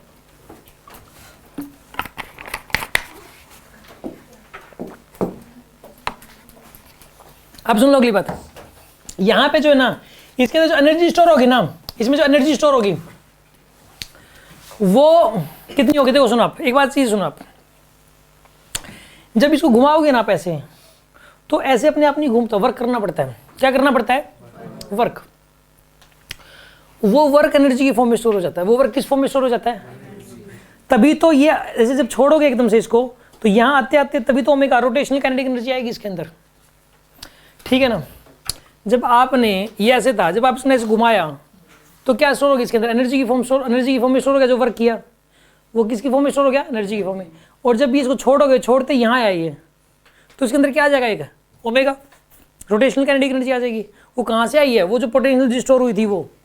जब डाइपोल कैसे घुमाते हैं ना, तो इसके अंदर क्या स्टोर हो जाती है? एक पोटेंशियल एनर्जी स्टोर हो जाती है, और वो कभी ना कभी दिखाई देगी। वो काइनेटिक, उसको छोड़ोगे तब दिखाई देगी वो काइनेटिक एनर्जी की फॉर्म में। अरे बात समझ में आ रही कि नहीं आ रही आपको? जैसे स्प्रिंग होता है, ब्लॉक होता है, स्प्रिंग लगा हुआ है, अगर ब्लॉक को दबाओगे आप तो जो वर्क कर रहे हो वो एनर्जी की फॉर्म में स्टोर हो रहा है। जैसे ही आप ब्लॉक को छोड़ोगे तो वो पोटेंशियल एनर्जी काइनेटिक एनर्जी की फॉर्म में दिखाई देती है फिर। हाँ, ओमेगा में दिख रही है, ठीक है ना। एक बॉल को ऊपर लेके जा रहे हो, यहाँ जीरो स्पीड थी, यहाँ भी जीरो स्पीड है, तो यहाँ से लेके यहाँ तक जो आपने वर्क किया वो कहाँ गया? वो एनर्जी की फॉर्म में स्टोर हो गया, पोटेंशियल एनर्जी की फॉर्म में। जैसे ही छोड़ोगे तो काइनेटिक एनर्जी की फॉर्म में दिखाई देगा। समझ में आ रही है बात आपको? पोटेंशियल एनर्जी काइनेटिक एनर्जी की फॉर्म में दिखती है बाद में। तो आपने डाइपोल को जब ऐसे घुमाया ना, तो जो वर्क किया वो वर्क एनर्जी की फॉर्म में स्टोर हो गया। और जैसे इसको छोड़ा, तो बताइए, जैसे इसको छोड़ा ये काइनेटिक एनर्जी की फॉर्म में दिखाई देगा। एनर्जी स्टोर होती है। डाइपोल अपने आप नहीं घूमता, रोटेट करवाना पड़ता है इसको। तो रोटेट करवाने में वर्क करना पड़ता है, तो वर्क एनर्जी की फॉर्म में स्टोर हो जाता है। तो एग्जाम में ये पूछ लेता है कि एनर्जी स्टोर्ड बताओ, तो एनर्जी स्टोर्ड ये होती है, एनर्जी स्टोर्ड होती है ये वाली PE × 1 - cos थीटा। तो सर ये क्या है? ये बताऊंगा अभी आपको। ये तो स्टेबल इक्विलिब्रियम को रेफरेंस लेके है। यहाँ पे एनर्जी स्टोर्ड अभी 0 मान लो इसके अंदर, और इसको सिर्फ घुमाने में जो वर्क करना पड़ा वो बताओ, वो इतना है, सिर्फ घुमाने में। अभी इसको 0 मान लो, इसको सिर्फ घुमाने में जो वर्क करना पड़ा वो इतना करना पड़ा, तो एनर्जी स्टोर्ड इतनी है। स्टेबल इक्विलिब्रियम पे पोटेंशियल एनर्जी स्टोर्ड 0 मान लो इसके अंदर, ठीक है ना। और फिर इसको घुमाने में वर्क करना पड़ा, ये आ जाएगा आपके पास, ठीक है ना। जब ये स्टेबल इक्विलिब्रियम में है ये वाला चार्ज, जब यहाँ पे -q है और यहाँ पे क्या है +q, ठीक है ना, अभी भी इसके अंदर एनर्जी स्टोर्ड है। म्यूचुअल पोटेंशियल एनर्जी नहीं है इसके अंदर। इस पूरे सिस्टम की क्या है यहाँ पर? एक कितनी है वो? माइनस का म्यूचुअल मत लिखो, वो बिल्कुल यहाँ पे एक्शनल, ये अगर दोनों तो लेते हैं म्यूचुअल नहीं लेंगे यहाँ पे हम। सुनो आप ध्यान से, देखो इस डाइपोल को इन्फिनिटी से लेके आओगे आप, इन्फिनिटी से यहाँ तक लेके आने में जो वर्क करना पड़ा वो लोगे पहले आप। टेकिंग इन्फिनिटी एज रेफरेंस, यहाँ पे टेकिंग इन्फिनिटी एज रेफरेंस है, मतलब क्या है इसका? डाइपोल पहले कहाँ था? तो इन्फिनिटी से लेके कहाँ तक लेके आए उसके पहले? एक्शनल स्टेबल इक्विलिब्रियम में लेके आए हो। तो वो जो वर्क करना पड़ा मान लो W1, घुमाने में वर्क करना पड़ा इसको W2, तो टोटल मिला के ये वाली एनर्जी स्टोर्ड है। आगे बात समझ में आपको? स्टेबल और इन्फिनिटी, मतलब इन्फिनिटी मैं समझा रहा हूँ, इनका डेरिवेशन करूंगा अभी। दो ज़्यादा मुश्किल नहीं है, डेरिवेशन तब समझ में आएगा ज़्यादा आपको। एक बात बताओ, मान लो कि इसका कोई एग्जांपल सोचने दो।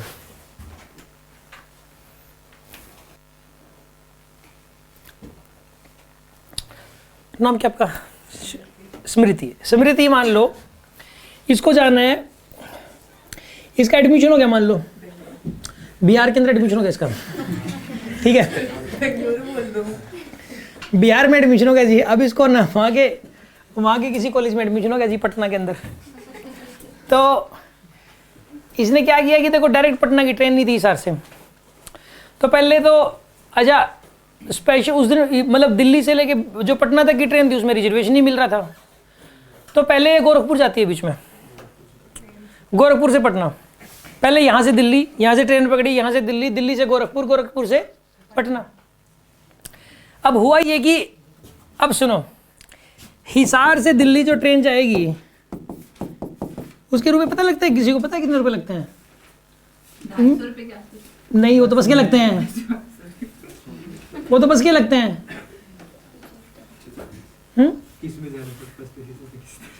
स्लीपर में तो जाओगे ना।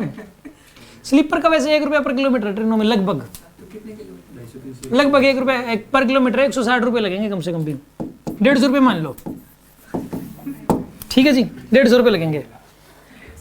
ये कैलकुलेशन करने का लगभग तरीका है, 1 रुपीज़ पर किलोमीटर, ठीक है। कहीं भी चले जाना, देख लेना, कभी चेक करना अपने नेट पे। अच्छा, दिल्ली टू गोरखपुर, गोरखपुर गए आप, ये कितना होगा अंदाजा? 400-500 किलोमीटर, 450 किलोमीटर होगा ये, ज़्यादा मिलेगा, 400 किलोमीटर मान लो यार, तो 400 रुपये लग गए, ठीक है। गोरखपुर से बिहार पटना 500 किलोमीटर ये वाला मान लो, 500 रुपये ये लग गए जी। अब सुनो जी, एक बात बताओ, गोरखपुर तक का किराया कितना लगता है बताओ? गोरखपुर तक का रेफरेंस देना पड़ेगा ना इसके अंदर। रेफरेंस अगर हिसार लो तो गोरखपुर तक का किराया कितना है? 550 रुपये। अगर दिल्ली को रेफरेंस लो तो गोरखपुर किराया कितना है? 400। हिसार से गोरखपुर सीधी ट्रेन नहीं जाती, उसमें रिजर्वेशन नहीं मिल रहा ना आपको? प्लेन में चले जाएंगे। अच्छा, हिसार से गोरखपुर कौन सी फ्लाइट जाती है? पटना जाती है हिसार से गोरखपुर, फ्लाइट, ट्रेन तो जाती है, ट्रेन का तो पता ही है फ्लाइट नहीं जाती हिसार से ना। हिसार से तो एक ही फ्लाइट जाती थी, हिसार से चंडीगढ़, उसमें 8 लोग जाते थे, वो भी बंद कर दी। ड्राइवर समेत 8 थे क्या? वो भी बंद कर दी। कोई गया ही नहीं, खाली जा रही थी वो। रिजर्वेशन 3 लोगों का हो रहा है, कौन जाएगा हिसार से चंडीगढ़? और वो 3 लोग जा रहे थे, सही बात है। अच्छा, अब सुनो, स्पाइस जेट था नुकसान में गई है यहाँ पे, वो बना तो देंगे एयरपोर्ट, मेरे को समझ नहीं आ रहा है यहाँ से जाएगा कौन, और कह रहे इंटरनेशनल बना रहे हैं, मेरे को तो समझ नहीं आ रहा है यहाँ से अमेरिका कौन जाएगा। आप चल जाना सर, आप जाना, एक बंदा थोड़ा जाएगा, 1-2, कह रहे इंटरनेशनल बना रहे हैं, हम चल पड़ेंगे साथ में। कमाल की पॉलिटिक्स है। तो वाया मतलब वो तो दिल्ली से भी डायरेक्ट अमेरिका नहीं जाती, दुबई जाती है पहले। चलो कोई बात नहीं, इधर देखो आप, दुबई भी कौन जाएगा यहाँ से? चलो कोई बात नहीं, इधर देखो ना यार, बहुत हो गया। देखो सुनो, आप दिल्ली को रेफरेंस लो, दिल्ली को रेफरेंस ले लो आप, दिल्ली को रेफरेंस लो आप। अब बताओ पटना का कितना खर्चा है? दिल्ली को रेफरेंस 900 रुपये है सर। 900 रुपये खर्चा है ना। हिसार को रेफरेंस लेके पटना का खर्चा कितना है? 1050 रुपये। 1050 रुपये। समझ में आ रही है बात आपको? ये लगभग सही मिलेगा, वैसे मैंने सही आइडिया लगाया। दिल्ली से गोरखपुर 800 पड़ता है, 821 किलोमीटर क्या? सर ज़्यादा 300 का फर्क आ गया, 821 है क्या? बहुत ज़्यादा हो गया यार ये तो। चलो कोई बात नहीं, ये सड़क से जा रहे हो यहाँ पे, सड़क से ही जाएंगे। बाय रोड नहीं, बाय ट्रेन। बाय ट्रेन छोटा पड़ेगा, बाय ट्रेन लिखो उस पर। 100-150 किलोमीटर कम से कम फर्क आ जाएगा। 800 कहाँ से आ गया? तभी तो आप गए हो? मैं गया नहीं, लेकिन मेरे को आइडिया तो है ही। हाँ जी, मैं आसाम वगैरह गया हूँ बाई ट्रेन, तो बीच में आते हैं ये सब। हाँ, तो मैं आपको बता रहा था, सुनो आप ध्यान से। पहले इसका मैं कह रहा था कि पहले जो घुमाने में कितना वर्क करना पड़ेगा ये बताना आपको। इसे घुमाने में कितना वर्क करना पड़ेगा? -q से +q, ये स्टेबल इक्विलिब्रियम था जी। इसे घुमाने में कितना वर्क करना पड़ेगा यार? वर्क जो होता है ना टॉर्क की वजह से, वो होता है टाउ डी थीटा इंटीग्रल होता है। जैसे कि एक बात बताओ, फोर्स की वजह से वर्क क्या होता है? FDX इंटीग्रल होता है कि नहीं होता? वैसे वर्क होता है फोर्स इंटू डिस्प्लेसमेंट। क्या होता है बताइए? अगर फोर्स वेरिएबल हो, फोर्स कैसा हो, तो ये लगाते हो आप। वैसे होता है फोर्स इंटू डिस्प्लेसमेंट, और अगर फोर्स वेरिएबल हो तो ये लगाते हो कि नहीं लगाते? इसी तरीके से वर्क डन बाय टॉर्क होता है tau multiply by theta. Force को रिप्लेस कर दो टॉर्क से, डी को रिप्लेस कर दो थीटा से, टॉर्क इंटू थीटा होता है वैसे वर्क डन बाय टॉर्क। लेकिन अगर टॉर्क वेरिएबल हो, टॉर्क क्या हो, तो क्या लगाओगे? टाउ डी थीटा इंटीग्रल, ये लगाओगे आप टाउ डी थीटा इंटीग्रल, ठीक है। अब टॉर्क, आपको भी तो टॉर्क लगाना पड़ेगा घुमाने के लिए, घुमाने के लिए फोर्स नहीं लगाना पड़ता, फोर्स चलाने के लिए लगाना है, ठीक है, एक्सेलरेट करवाने के लिए लगाना है। टॉर्क घुमाने के लिए क्या लगाओगे आप, इलेक्ट्रिक फोर्स की वजह से एक टॉर्क इधर लगेगा और आपको इधर टॉर्क लगाना पड़ेगा, और कितना टॉर्क लगाना पड़ेगा, इलेक्ट्रिक फोर्स के बराबरी, ठीक है। कितना, tau D theta integral, torque कितना लगेगा, पी साइन थीटा, कितना लगेगा torque, D theta integral, integrate कर दो 0 से लेके थीटा तक, तो पी को तो बाहर ले लो, साइन थीटा का इंटीग्रेशन आएगा यहाँ पे कोस थीटा, साइन थीटा का इंटीग्रेशन कितना है यहाँ पे, माइनस कोस थीटा आएगा, कहाँ से कहाँ तक, 0 से लेके थीटा तक, तो क्या आएगा यहाँ पे बताइए, पी ई इंटू में माइनस कोस थीटा माइनस में माइनस कोस 0, तो यहाँ पे आ जाएगा P into 1 minus cos theta, हो गया प्रूफ, ये हो गया, ये आ जाएगा P। ये क्या निकाला है मैंने कि इसको घुमाने में कितना वर्क करना पड़ा, बात समझ आ रही कि नहीं आ रही आपको यार। चलो एक बात बताओ, देखो कोई एक स्टूडेंट इधर आओ जो थोड़ा सा, तुम आ जाओ, क्या नाम है, दुष्यंत, था, ये आ जाओ। करना क्या, आप सुनो, आपको जो ना ऐसे फोर्स लगा के रखना है, मैं इसको ऐसे घुमाऊंगा, जब मैं इसको 10 डिग्री घुमाऊं तो आप थोड़ा पहले तो ये फोर्स आप लगा के, तो 10 डिग्री जब मैं लगाऊंगा ना, तो 0 से 10 घुमाने में मुझे थोड़ी कम ताकत लगानी पड़ेगी, 10 से 20 घुमाने में ज़्यादा ताकत, 20 से 30 घुमाने में, 40 60 से 90, तो ये ऐसे तो हो ही ना पाए, यहाँ तक आते आते तो पूरी ताकत लगा देना, ठीक है ना, ये आप मतलब पूरा जोर लगाना, यहाँ तक आ ही ना पाए, ठीक है ना। पहले आप ये एक्सपेरिमेंट देखो, फिर मैं आपको समझाऊंगा कहानी क्या थी, ठीक है। ये लो खींचो आप पहले इसको, पहले सीधे रखो ऐसे, हाँ ठीक है। आप अपना ये फोर्स इधर ही रखोगे, ये वाला फोर्स इधर रखोगे, ये गलती मत करना कि जैसे रुको एक बार छोड़ो, जब ये ऐसे है तो अपना फोर्स ऊपर ही लगाना शुरू कर दिया, ये फोर्स नीचे ही लगाना शुरू कर दिया, उसको कोई फायदा नहीं है। आप अपना फोर्स ऐसे लगाओगे इस सेंस के अंदर, ठीक है। ये लो, मैंने पहले इसको घुमाया 10 डिग्री, घुमा लिया जी, आसानी से घूम गया 10 डिग्री, तो अब मैं 10 से 30 घुमा रहा हूँ, ये लो जी घूम गया 30 भी, घुमा कि नहीं घुमा, एक ही हाथ से घुमा दे रहे हैं, 30 से 60, रुको एक बार, यूँ थोड़ा यार, अभी तो जोर ही नहीं लगाया था, 30 से 60 घुमा रहा हूँ मैं, कोई बात नहीं, सॉरी क्यों, और कोई रोड देखो, सॉरी वाली बात क्या, इसकी गलती ही नहीं थी कोई। ये लो पकड़ो, इसको पकड़ो, नहीं अब तो घूम जाएगा, देखो, अरे नहीं टूटेगा, ठीक है। थोड़ा सा आप उधर करो, हाँ इसको ऐसे करो। अब देखो मैंने पहले लगाया कितना, 10 डिग्री, ये टेढ़ा कैसे है, वापसी हो जाना चाहिए, अरे घुमा तो दिया, लेकिन छोड़ते ही तो वापसी होएगा, ये छोड़ते ही तो टॉर्क अपोजिट लग जाएगा और वापसी आ जाएगा। ये मैं अगर घुमा के छोड़ू ना तो वापसी आएगा, ये देखो नहीं आ रहा वापस, इसी चला लो यार, देखो इसको मैंने घुमा के छोड़ा, ये देखो आ रहा कि नहीं आ रहा, ये देखो ज्यादा घुमा के छोड़ दिया, उतना ही जल्दी आएगा, ये आ रहा कि नहीं आ रहा, ये मैंने घुमाया 10 डिग्री, फिर घुमाया 30 डिग्री, फिर घुमाया 60 डिग्री, अब मैं इसको घुमा रहा हूँ 90 डिग्री, अब इसको मैं 90 डिग्री घुमा रहा हूँ, ये देखना आप, ये 90 डिग्री घुमा दिया, नकली टॉर्क है, चलो ठीक है शाबाश, बैठ जाओ।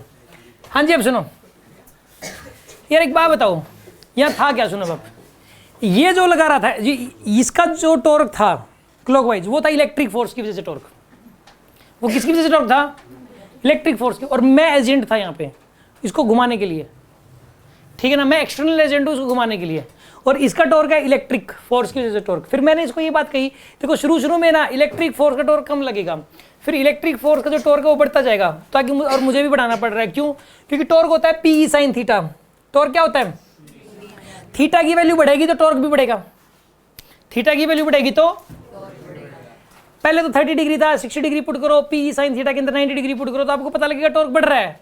तभी मैंने इसको कहा कि भी तू अपना टॉर्क बढ़ाता जाए इसके अंदर, और मुझे भी फिर बढ़ाना पड़ेगा टॉर्क, ताकि घूमता रहे, तो टॉर्क वेरिएबल लगा इसमें, तो टॉर्क वेरिएबल लगा तो मुझे वर्क निकालने के लिए इंटीग्रेशन का यूज करना पड़ा, बिना इंटीग्रेशन टॉर्क निकल ही नहीं सकता।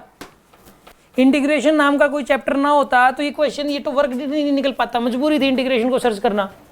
इंटीग्रेशन फिजिक्स का टॉपिक है, मैथ्स का है ही नहीं, ठीक है ना, न्यूटन ने बताया था इसको, इंटीग्रेशन की जरूरत, इंटीग्रेशन के बिना कैसे कैलकुलेशन हो पाती, टॉर्क वेरिएबल है और उस वेरिएबल टॉर्क की वजह से वर्क निकालना है तो कैसे निकल जाएगा, इंटीग्रेशन करना पड़ता है।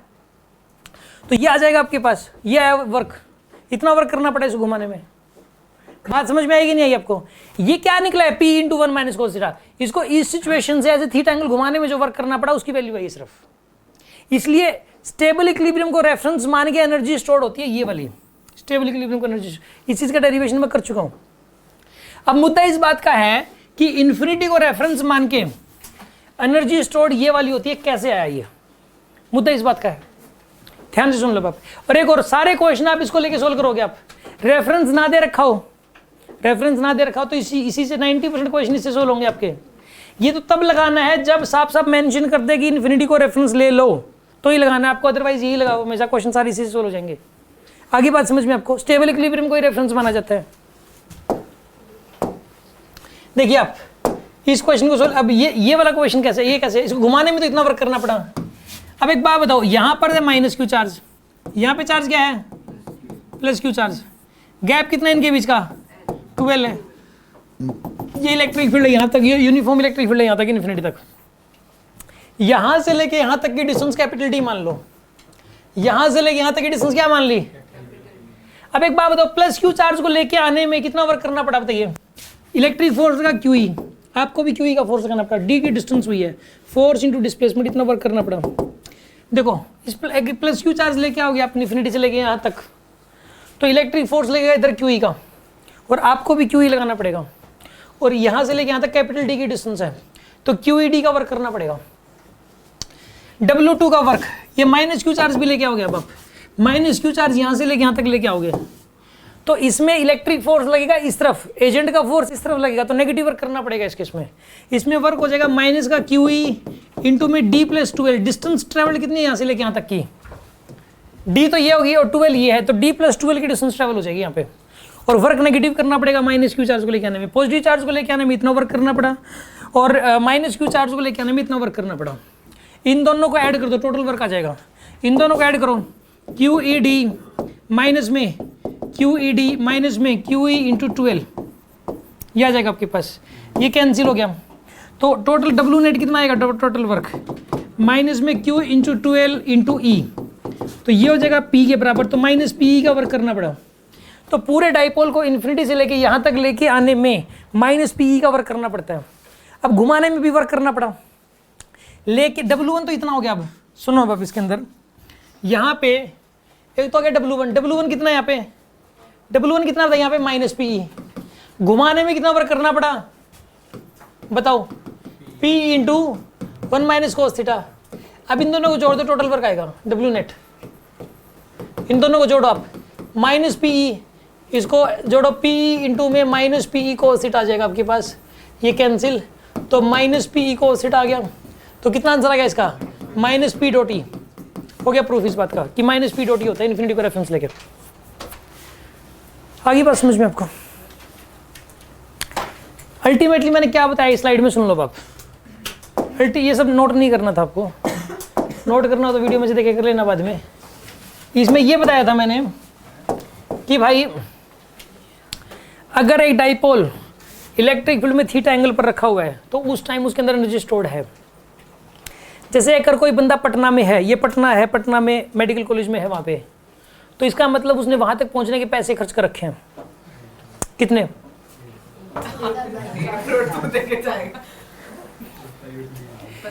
अरे ट्रैवलिंग के और ये बात एडमिशन बोला है, हो गया, ये नहीं बोला सीट लिया है। तो यहाँ पे ट्रैवलिंग के इसके अंदर कितने रुपए, 1500 नहीं थे। आप पहले तो दिल्ली में अपनी बुआ के पास रह रहे थे दिल्ली के अंदर। अरे मान लो ना किसी ने किसी की बुआ तो दिल्ली में होगी, तो वहाँ पे रह रहे थे आप तो वहीं रुके हुए थे, आपको तो वहाँ से ही निकलना था। कोई कॉलेज में जाता वहाँ से सीधे चले जाते, तो दिल्ली तक के तो आपके लिए पहले से ही दिल्ली को मतलब यानी कि रेफरेंस मुझे देना है, रेफरेंस बताना है, उतने रुपए लगा के आप मतलब वहाँ तक गए हुए थे। इसी प्रकार यहाँ पे उस तक गोरखपुर में आपके फूफा रहते हो, तो यहाँ पे अरे कोई दूसरे फूफा होंगे, एक ही फूफा थोड़े होते हैं। तो यहाँ पे जो है ना, देखिए आप यहाँ पे इसके अंदर एक डाइपोल को अगर थीटा एंगल पे है रखा हुआ है, एक डाइपोल अगर थीटा एंगल पे रखा हुआ है, इसका मतलब ये अपने आप तो रखा नहीं गया, इसको वर्क किया गया इसको रखने में, मतलब इसके अंदर एनर्जी स्टोर्ड है। वो एनर्जी स्टोर्ड बतानी है अगर थीटा एंगल पे रखा हुआ है तो। वो एनर्जी स्टोर्ड दो तरीके से बताई जा सकती है, एक तो इन्फिनिटी को रेफरेंस लेके, एक स्टेबल इक्विलिब्रियम को रेफरेंस लेके। स्टेबल इक्विलिब्रियम को रेफरेंस लेके इसके अंदर एनर्जी स्टोर्ड है इतनी, और इन्फिनिटी को रेफरेंस लेके इसके अंदर एनर्जी स्टोर्ड है इतनी। अब बात समझ आ गई आपको? कोई शक? किसी कुछ पूछना तो पूछ लो इस स्लाइड में। अब ध्यान से सुनो, रुको एक बार। एक तो ये वाली स्लाइड और ये वाली स्लाइड तो वेरी इंपॉर्टेंट, ये दोनों स्लाइड्स तो बहुत ज़्यादा इंपॉर्टेंट है, ठीक है। इंपॉर्टेंट बाकी सारा ही था, सब कुछ इंपॉर्टेंट है। कल पूरा डाइपोल इसके बेसिक पॉइंट सुनूंगा, और क्या चेक होएगा? डीपीपी इसकी चेक होगी कल। कौन सी, थर्ड या फोर्थ?